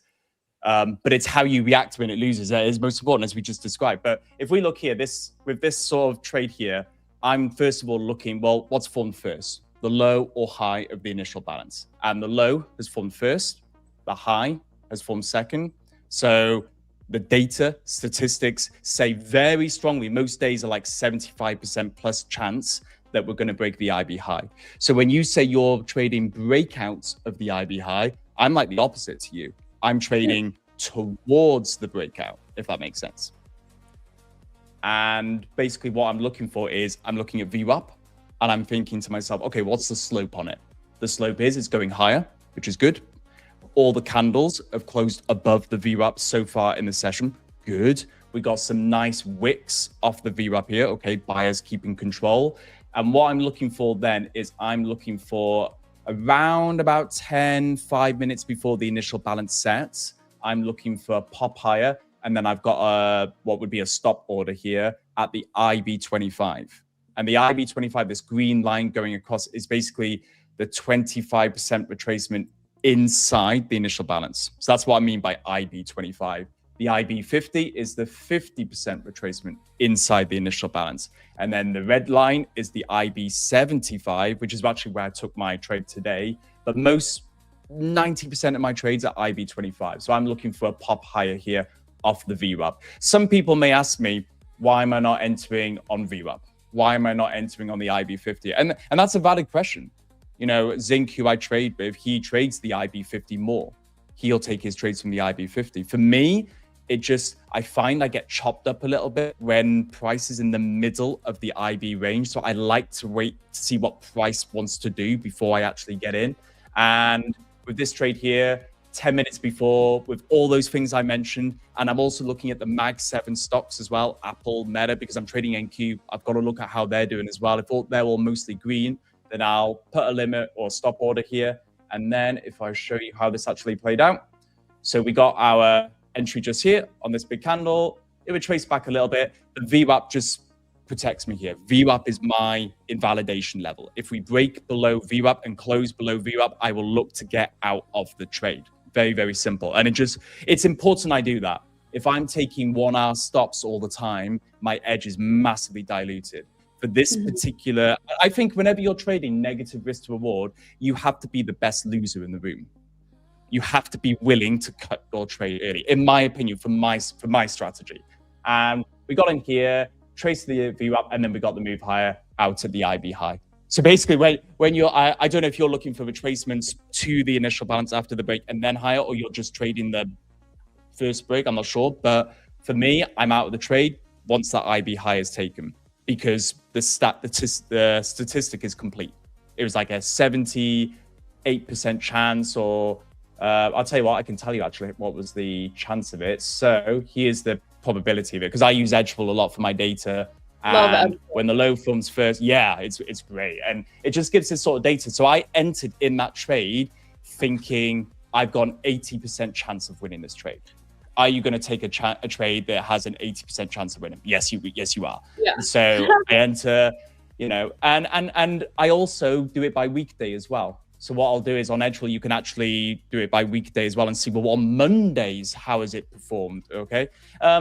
This is, I think this is 6 months worth of data. So it's not a massive range of data, but it does say just shy of 70% on Mondays that we're going to break the IB high when the low forms first. So once again, really good data there as well. So that's basically how my kind of strategy works here. It's very simple. It's very repeatable. It's very consistent, and it works for me.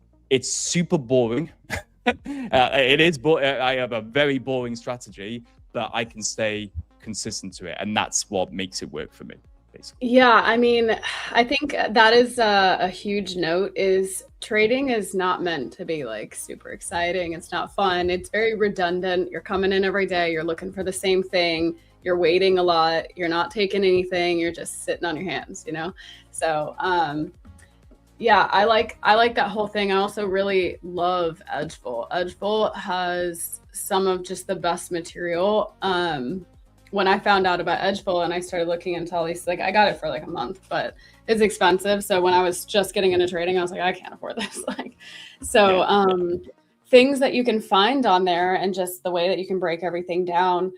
That's kind of how I found a couple of my strategies, and then like back tested them, and you know, it's just, there's so much data in there. You could just isolate days, you could isolate news events, you could isolate anything, and create an entire strategy around it, you know? So it's, for sure. It's very cool. It's very easy with Edgeful to be overwhelmed because there is a lot of data, there is a lot of reports. And I think if anyone ever thinks of using Edgeful, ever wants to use it, you've got to just look at the reports. They've got YouTube videos for all the reports, so they kind of break it down pretty well in the Edgeful platform and on their YouTube channel actually as well, to be fair to them. But you've got to look at the YouTube videos, look at the reports, and think, well, what makes sense to me? What could fit into my current trading strategy if you already have one? If you're trading the first, the 15-minute opening range, there's a report there for you. If you're trading ICT concepts, there's some ICT concept reports there. If you're trading gap fills, there's a gap fill report there. There's so many different reports based on you and what works for you. So it's really good. I think the most important thing for me with the data is when I enter into that trade, you can see on the screen, I'm clicking the buy button thinking, I got an 80% stat here. It's pretty, that relaxes the old ticker. Do you know what I 100%. mean? Because I'm thinking, although I will say in June I entered a couple of trades with 90% stat and 85% stat, and they lost. Yeah. But that's a constant I mean, reminder, it isn't it? That trading is probabilities. It's not certainties, is it? Nothing's certain. Yeah, and it's another thing is like, what's your trial amount? Like, how many trades have you taken? How many have won? And now is it just your time to lose? You know what I mean? Like, maybe maybe you've tried 10 and you've won your 8 of them, 8 of the 10, but the trial is like hundreds to thousands. Maybe you've just been winning for such an amount of time. It's time to take those losses and take them fairly. Somebody in the chat saying, is that a Fibonacci level in your chart? It doesn't look like it, but it is technically like, from the top to the bottom, you have your 25, your 50, your 75. So you can pull a fit. We'll do essentially the same thing. You'll just want to edit your settings to take all the extra out. Correct. Yeah, and your IB high and low, that is anchored to the highest point of the first hour and the lowest point of the first hour. That's how you mark that on your chart. Correct. Someone asked saying, why is obviously the RR police are in the building? Why is my stop loss so big? And you know what? This trade shows perfectly why I like a wide stop here. Because if I'm trading the IB25 and I've got my stop loss at the IB50, that purple line, which would give me one-to-one risk to reward, what would have happened? I would have been wicked out by that blue candle just there, right there. And it would have kept going higher. So it's a case of, do you want to trade one-to-one? Don't get me wrong. There's nothing wrong with trading one-to-one R. Nothing wrong with it. I have no problem with it. Zinc, who I trade with, he trades one-to-one R and he makes a lot of money. He takes a lot of payouts and he does very well because it works for him and it makes sense to him. For me, because I'm trading the IB25, I like to give it breathing room. And that's where the VWAP is so important for me. Because here, how many times did we close below the VWAP after my entry? 0. So I'm confident in this trade still. And if it wants to wick below the VWAP and pop back higher, that's okay. I was ready to cut this trade if we close below the VWAP and the IB50, take a smaller loss, walk away for the day. But it didn't, and it went higher. The 80% stat played out. So that's why I like the 0.5R. But it's not, when I look at my data on TradeZella, it's not every loss is minus 1R and every win is 0.5R. Like every loss is like 0.6R, 0.65R, something like that, because I'm cutting it when it closes below the VWAP. So that's how it works for me, basically. I will also put a note on that and say that like this RR thing that people talk about, awesome, sick, but it's really not that important. Like there is back-tested data that shows that a negative RR is actually increases your probability rather than just doing like a 1-to-1. People who are doing like a 3-to-1 risk reward are doing better on their same exact strategy, and you can back test it. And the reason why is like a lot of the times when you look at the market, I'm gonna like dive in here real quick. A lot of the times when you look at the market, there's like, let's say that I wanted to do this inversion trade right here. If I wanted to long this area, where's an appropriate place to take profit and where's an appropriate place to stop loss? And for me, I trade the way that I trade. Like maybe I want to take the low hanging fruit and I just want to get down here, or if I want to take these highs right here, right? Whatever it is, or if you just want to make a stretch like up to the VWAP, that's a high probability as well. We always kind of pull back to that area. And then on the reverse side of that, I don't look at RR because a lot of the times if you were taking a short and let's say that I wanted to get in here for whatever reason and I wanted to take profit there, that would be the low hanging fruit. But my stop loss being here at previous structure, most of the time that stop is going to get swiped. Like the market literally goes to these areas and it takes stop losses, and that's the name of the game. So the next best place is to put it up here or even above the New York VWAP. So that puts you at a negative RR. But the likeliness that it's actually going to go up here and take your stop, like we're not looking for that. We're just looking for space, because in the event that maybe some news or some Trump tweet wants to say whatever the fuck.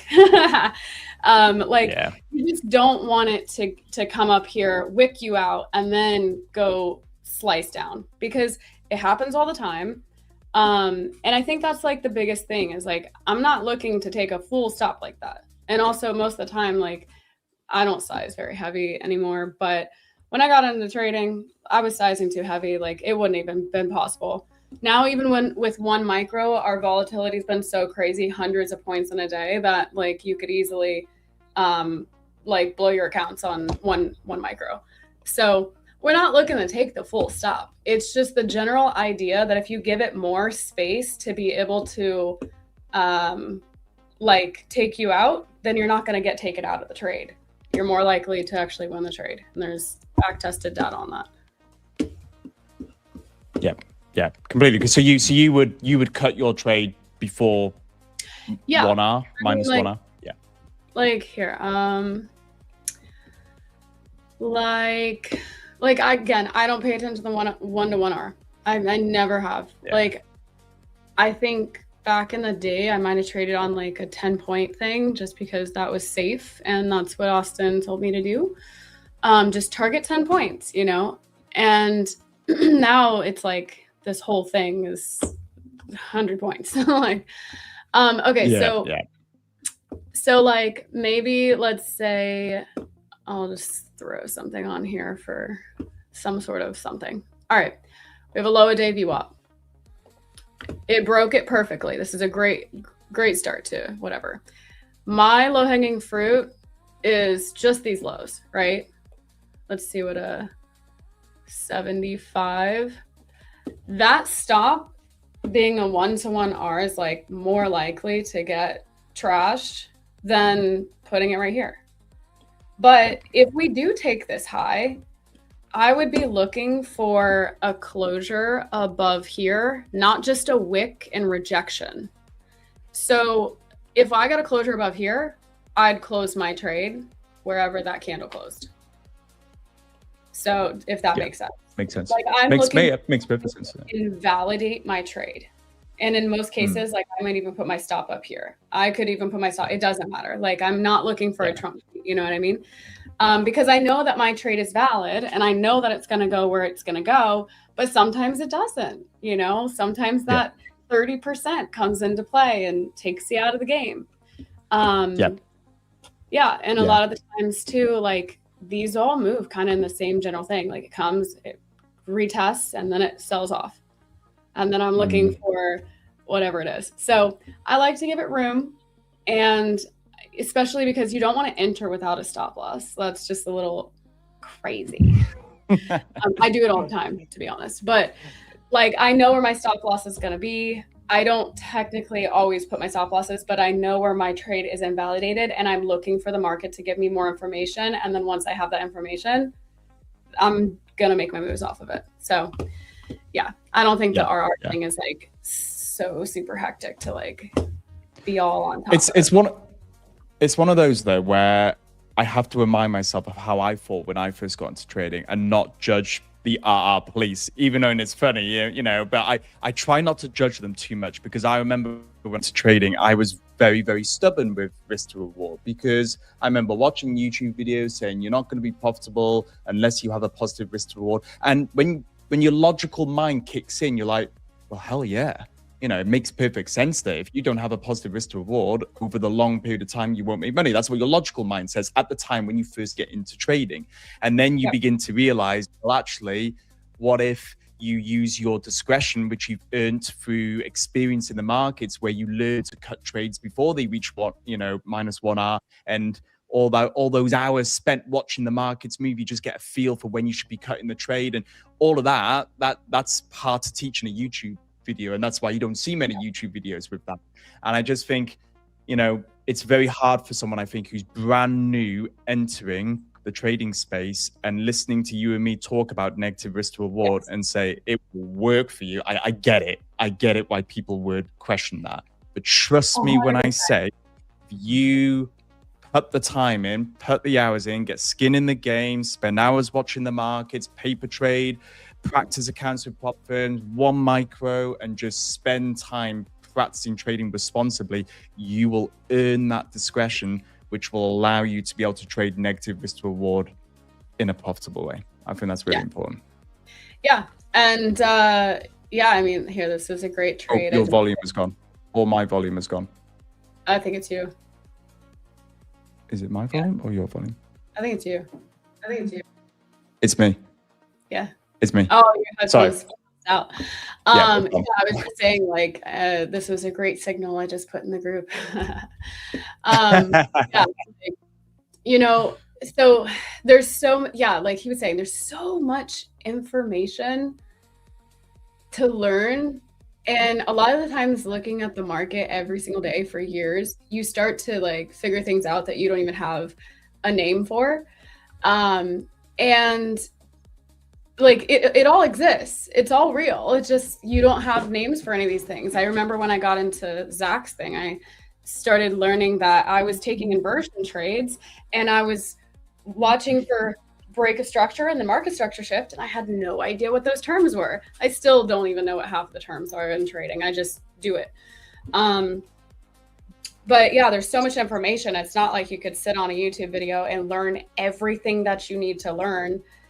There's actually a woman in this chat I met in Ulta, and I've told her, go watch Austin's until you know it like the back of your hand, and then go watch Evans, and then dive into, you know, when you can spit it back to me verbatim, then like go into Zach's courses. And even off of that, you still then have to like put it to the test, and you're gonna like mess it up and you're gonna learn more information. But the more that you can learn about the markets in general, I don't say strategy hop, but I do say like learn as much as you can.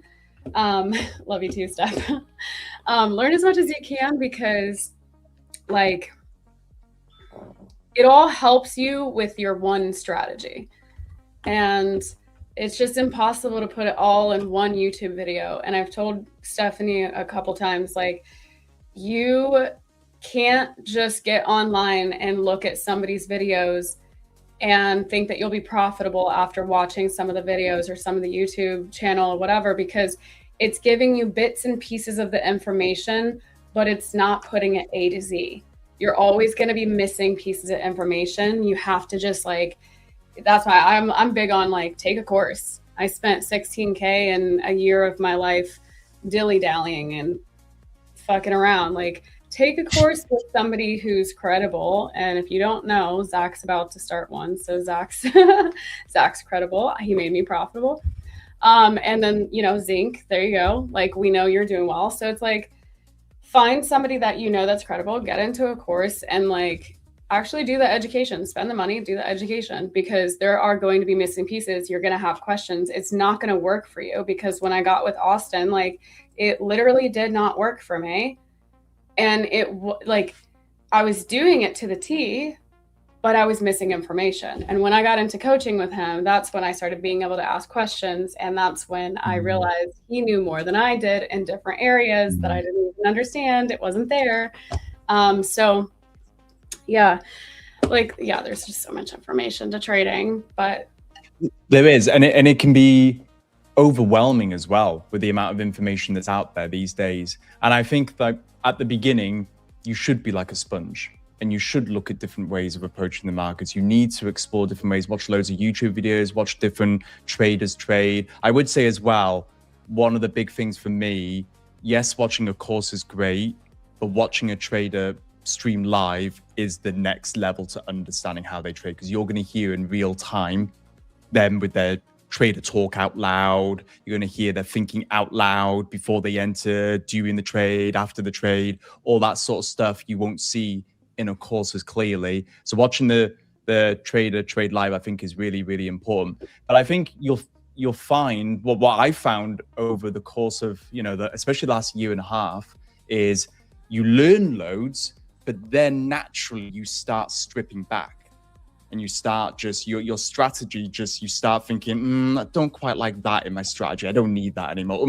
Yeah, okay, I don't need that anymore in my strategy. And you naturally find you just simplify and you strip back and you get down to the bare bones of what makes sense for you and what works for you. And that's when, boom, you have your own strategy that's been inspired by different traders. And I think that's very important. You get to that point eventually as well, where you do strip back. You don't want a strategy that's got a bit of every single trader all put together in a mash. You need to sort of strip it back eventually into a strategy that you can actually execute every day, because otherwise you'll get overwhelmed. Which is what I was saying, like learn every strategy, but don't trade every strategy. Find your strategy. Correct. And then learning all these other strategies helps you be able to identify them in the market. And once you can read the market, which that's basically reading the market, is knowing what's going on, you'll start seeing the confluences stack up, and you'll be like, oh, wow, like, you know what?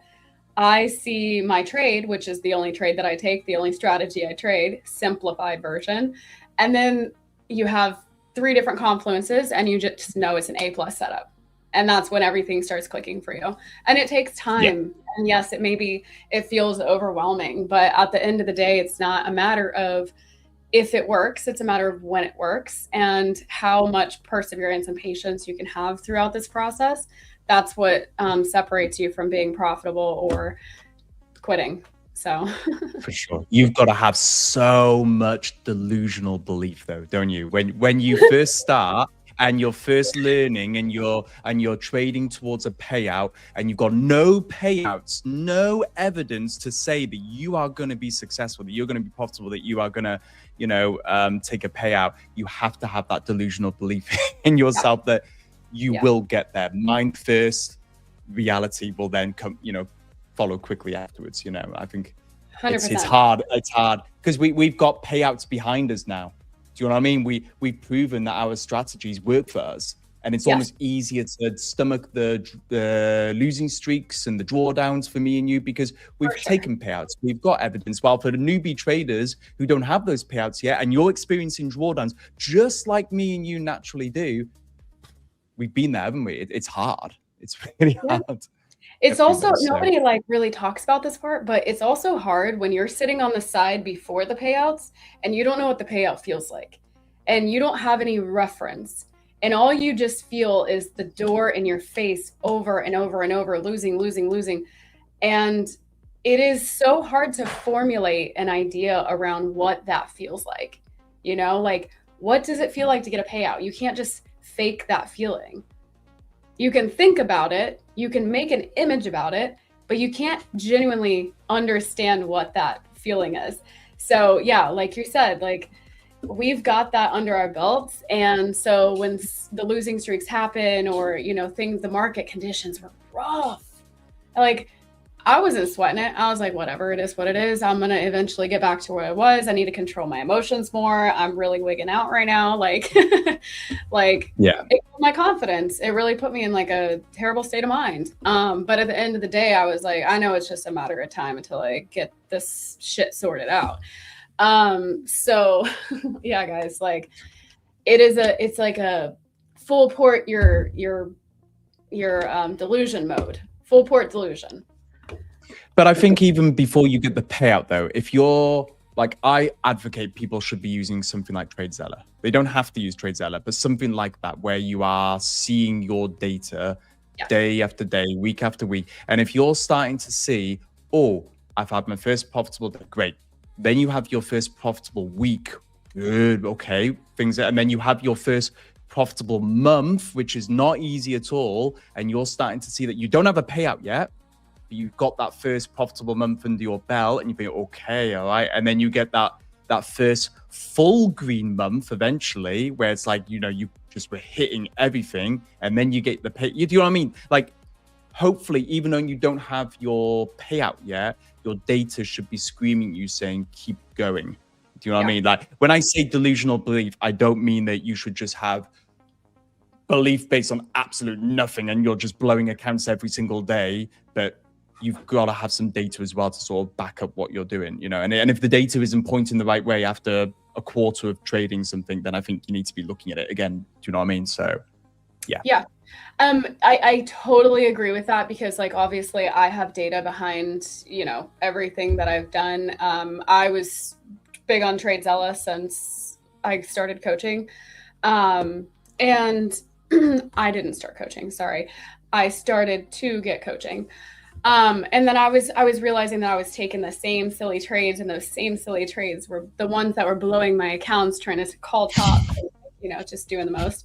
But yes, there is definitely, when I got into trading without even knowing what the industry was like, I had that delusional belief that I was going to be, hold on. Hey, you stop that. Sorry, my cat is chewing something. Plastic. It's not healthy. I had this delusional belief before I got into the industry, or had any knowledge whatsoever, that I was going to be successful in this. And I have had that with maybe 2 of my businesses of all time. And I made a lot of money in my last business. I had very many employees and made very much monthly. And then there was a point where I didn't even have to work anymore. Their money was bringing in the same amount of money for me. It was crazy. And I just blindly had this, just knew that it was going to work out. In trading, I had the same thing, but trading has been the hardest thing that I have ever done in my life. And I've done a lot of hard shit. I don't know if you have any idea who I am, but I literally was like a full-time skydiver and jumped out of a plane over 500 times. On that level of intensity, I have done some really crazy shit in life. Trading is beyond it all, everything that I've ever done. And it's crazier than anything that I've ever experienced, any injury, any life event. It is just, it's up there. So I think obviously I have a bunch of backdated data in this stuff now. You learn and grow and stuff. But yeah, just being delusional is really what got me here. Yeah. So, I know I have a lot of information to back it up, but if I didn't have the delusion, I wouldn't be here. So somebody said in the chat, this stream I've enjoyed. Big up Stan and Abby. It's their favorite stream. It's also you're one of my favorite guests. I have to have you on again. We are about to run a giveaway real quick because we're at that point. So there's definitely some stuff. There we go. There's definitely some stuff that I need to cover real quick. Guys, if you enjoyed the stream, we would so appreciate just a little thumbs up under the video. That will help us be here with you guys Monday through Friday. We also run giveaways. You have to be an E8 Markets account holder. Are you an affiliate with us? E8, no. We gotta get you on. Because usually I'll just tell them what your code is and then use your code and stuff like that. So hold off on buying accounts, guys, until he's back on. We'll get him a code. Otherwise, I guess, I don't know, if you don't have an account yet and you want to use a code, you can use Tyler G's code. It's TG. Okay, let me pull it up. Do you want a duck race or a spin wheel? Oh, duck race. That's easy. Duck race. Easy decision. Silver specialty. Okay, this always wants to freeze up my computer, so bear with it. Anyways, yeah, so drop a like under the video if you haven't already. All of Dan's socials are going to be below in the description. Do you have a Discord or do any coaching or anything like that? No, not yet. I will be looking into it in the near future for sure, but no, not at the moment. Yeah, you're very inspiring. So, that would be a great coaching course if you did so. Let me get these out of here. I need to close tabs because it's moving so slow. Oh yeah, someone said it's bank holiday tomorrow, isn't it? Yes. Forgot about that. Yes, it is. I'm so excited. I wake up Monday through Friday anyways. Okay. But back in the day when I had the ability to just maybe on a random Tuesday that I'm going to sleep until 7 and not wake up at 5. I'm in California, but yeah, I do miss that freedom. See, for me, it's because I'm based in Abu Dhabi in the UAE, so New York Like session for 7 me is p.m. like or 8 p.m. there. it's 5:30 p.m. is market open, so it's not too bad. It's for me, it's like perfect. It's like a perfect sort of time. Not too You get to late, go but have your entire day. yeah. Is Abu Dhabi Abu Dhabi like where Bali is, kind of not where Bali is, but the same time zone? Do you know? No. Bali is Southeast Asia. We're in the Middle East here. Okay, yeah, I think they're next to each other. In terms of hours, yeah, there's a fair few hours difference, I think. Not quite sure how much exactly though. Yeah, I need to figure that out because I would like to just like go spend some time somewhere else and not be waking up at 5 o'clock in the morning. Yeah. Asia. I think in Asia, New York is like, you're talking like 9:30 p.m. in Southeast Asia, something like that. So it's very, very different. Europe, I think is, if you fancy midday trading, Europe is best for that, isn't it? I think, but yeah, Bali would be. I'm sure it's like be like 9:30 p.m., 8:30 p.m., something like that. Yeah, maybe. Sakuna, no, we will not be streaming tomorrow. We do not stream on bank holidays, and I can tell you, as a girl who lost $20,000 on a bank holiday, yeah, don't do that. Just trading algorithms. Let's set this. All right, well, good luck to all of our little duckies. Hopefully you guys have endurance to just swim it up for 45 seconds. And to the winner, what you'll do is just DM me on Discord and let me know your E8 email, and then let me know if you want Forex or futures or crypto. I don't think we do crypto. Well, we do crypto as a prop firm, but I don't know if we give away the accounts. Anyways, maybe I should check on that because some of y'all probably trade that. But anyways, just let me know if you want Forex or futures. And can these ads please leave me alone? How do you close this? All right, whatever. That is like really annoying. They're so annoying. Yeah, that is. Yeah. We'll just do that. All right, good luck, everybody. Let's get these fucking ducks going. Anyways, yeah, we totally love to have you on again because I feel like we did not cover even like anything that I was like trying. I have so many questions. Great conversation. I didn't realize you were Black Shirt Club though. That's so cool. I didn't realize you had the VWAP background. Yeah, I had like a little knowledge. I think I saw something once many months ago that I recognized your name, and I think I saw something that you did with Austin. Did you ever do a podcast with him? Yeah, it was back in February, something like that this year. So okay, yeah. Valid. Yeah. All right, so I saw just like a little clip on Instagram of that. So that's like, you know, obviously like Austin is my coach, so I like pretty much pay attention to all this stuff. I don't think I watched the full podcast, but maybe I'll watch it and then you can come back on and I can like dig into some of those things that you were digging into. All right, yeah, Deepak. W's in the chat for Deepak. And Deepak, you're going to claim that by Discord DMing me. DM me on Discord and let me know your email and whether you want Forex or future. Again, guys, thank you guys so much for tuning into our stream today. Drop a like under the video if you haven't already. We are so happy that everybody's here with us. And for our amazing guest, Dan Cooke, you can find all of his information in the description below, as well as mine. So feel free to follow along, and we'll have you back on again. Yeah, I enjoyed it. I love talking about anything to do with trading. Like I could talk for hours. So you need to stop me and shut me up at some point. So it's good for stopping now. I refuse. But, no, I'm with you. I'm with you. Seriously though, appreciate you for having me on. Thank you very much. Really enjoyed it. Yes. All right. Have a good night over there, right? A night? Night, yeah. Nighttime now. Have a good night over there. Cheers. Thank you. Bye, everybody.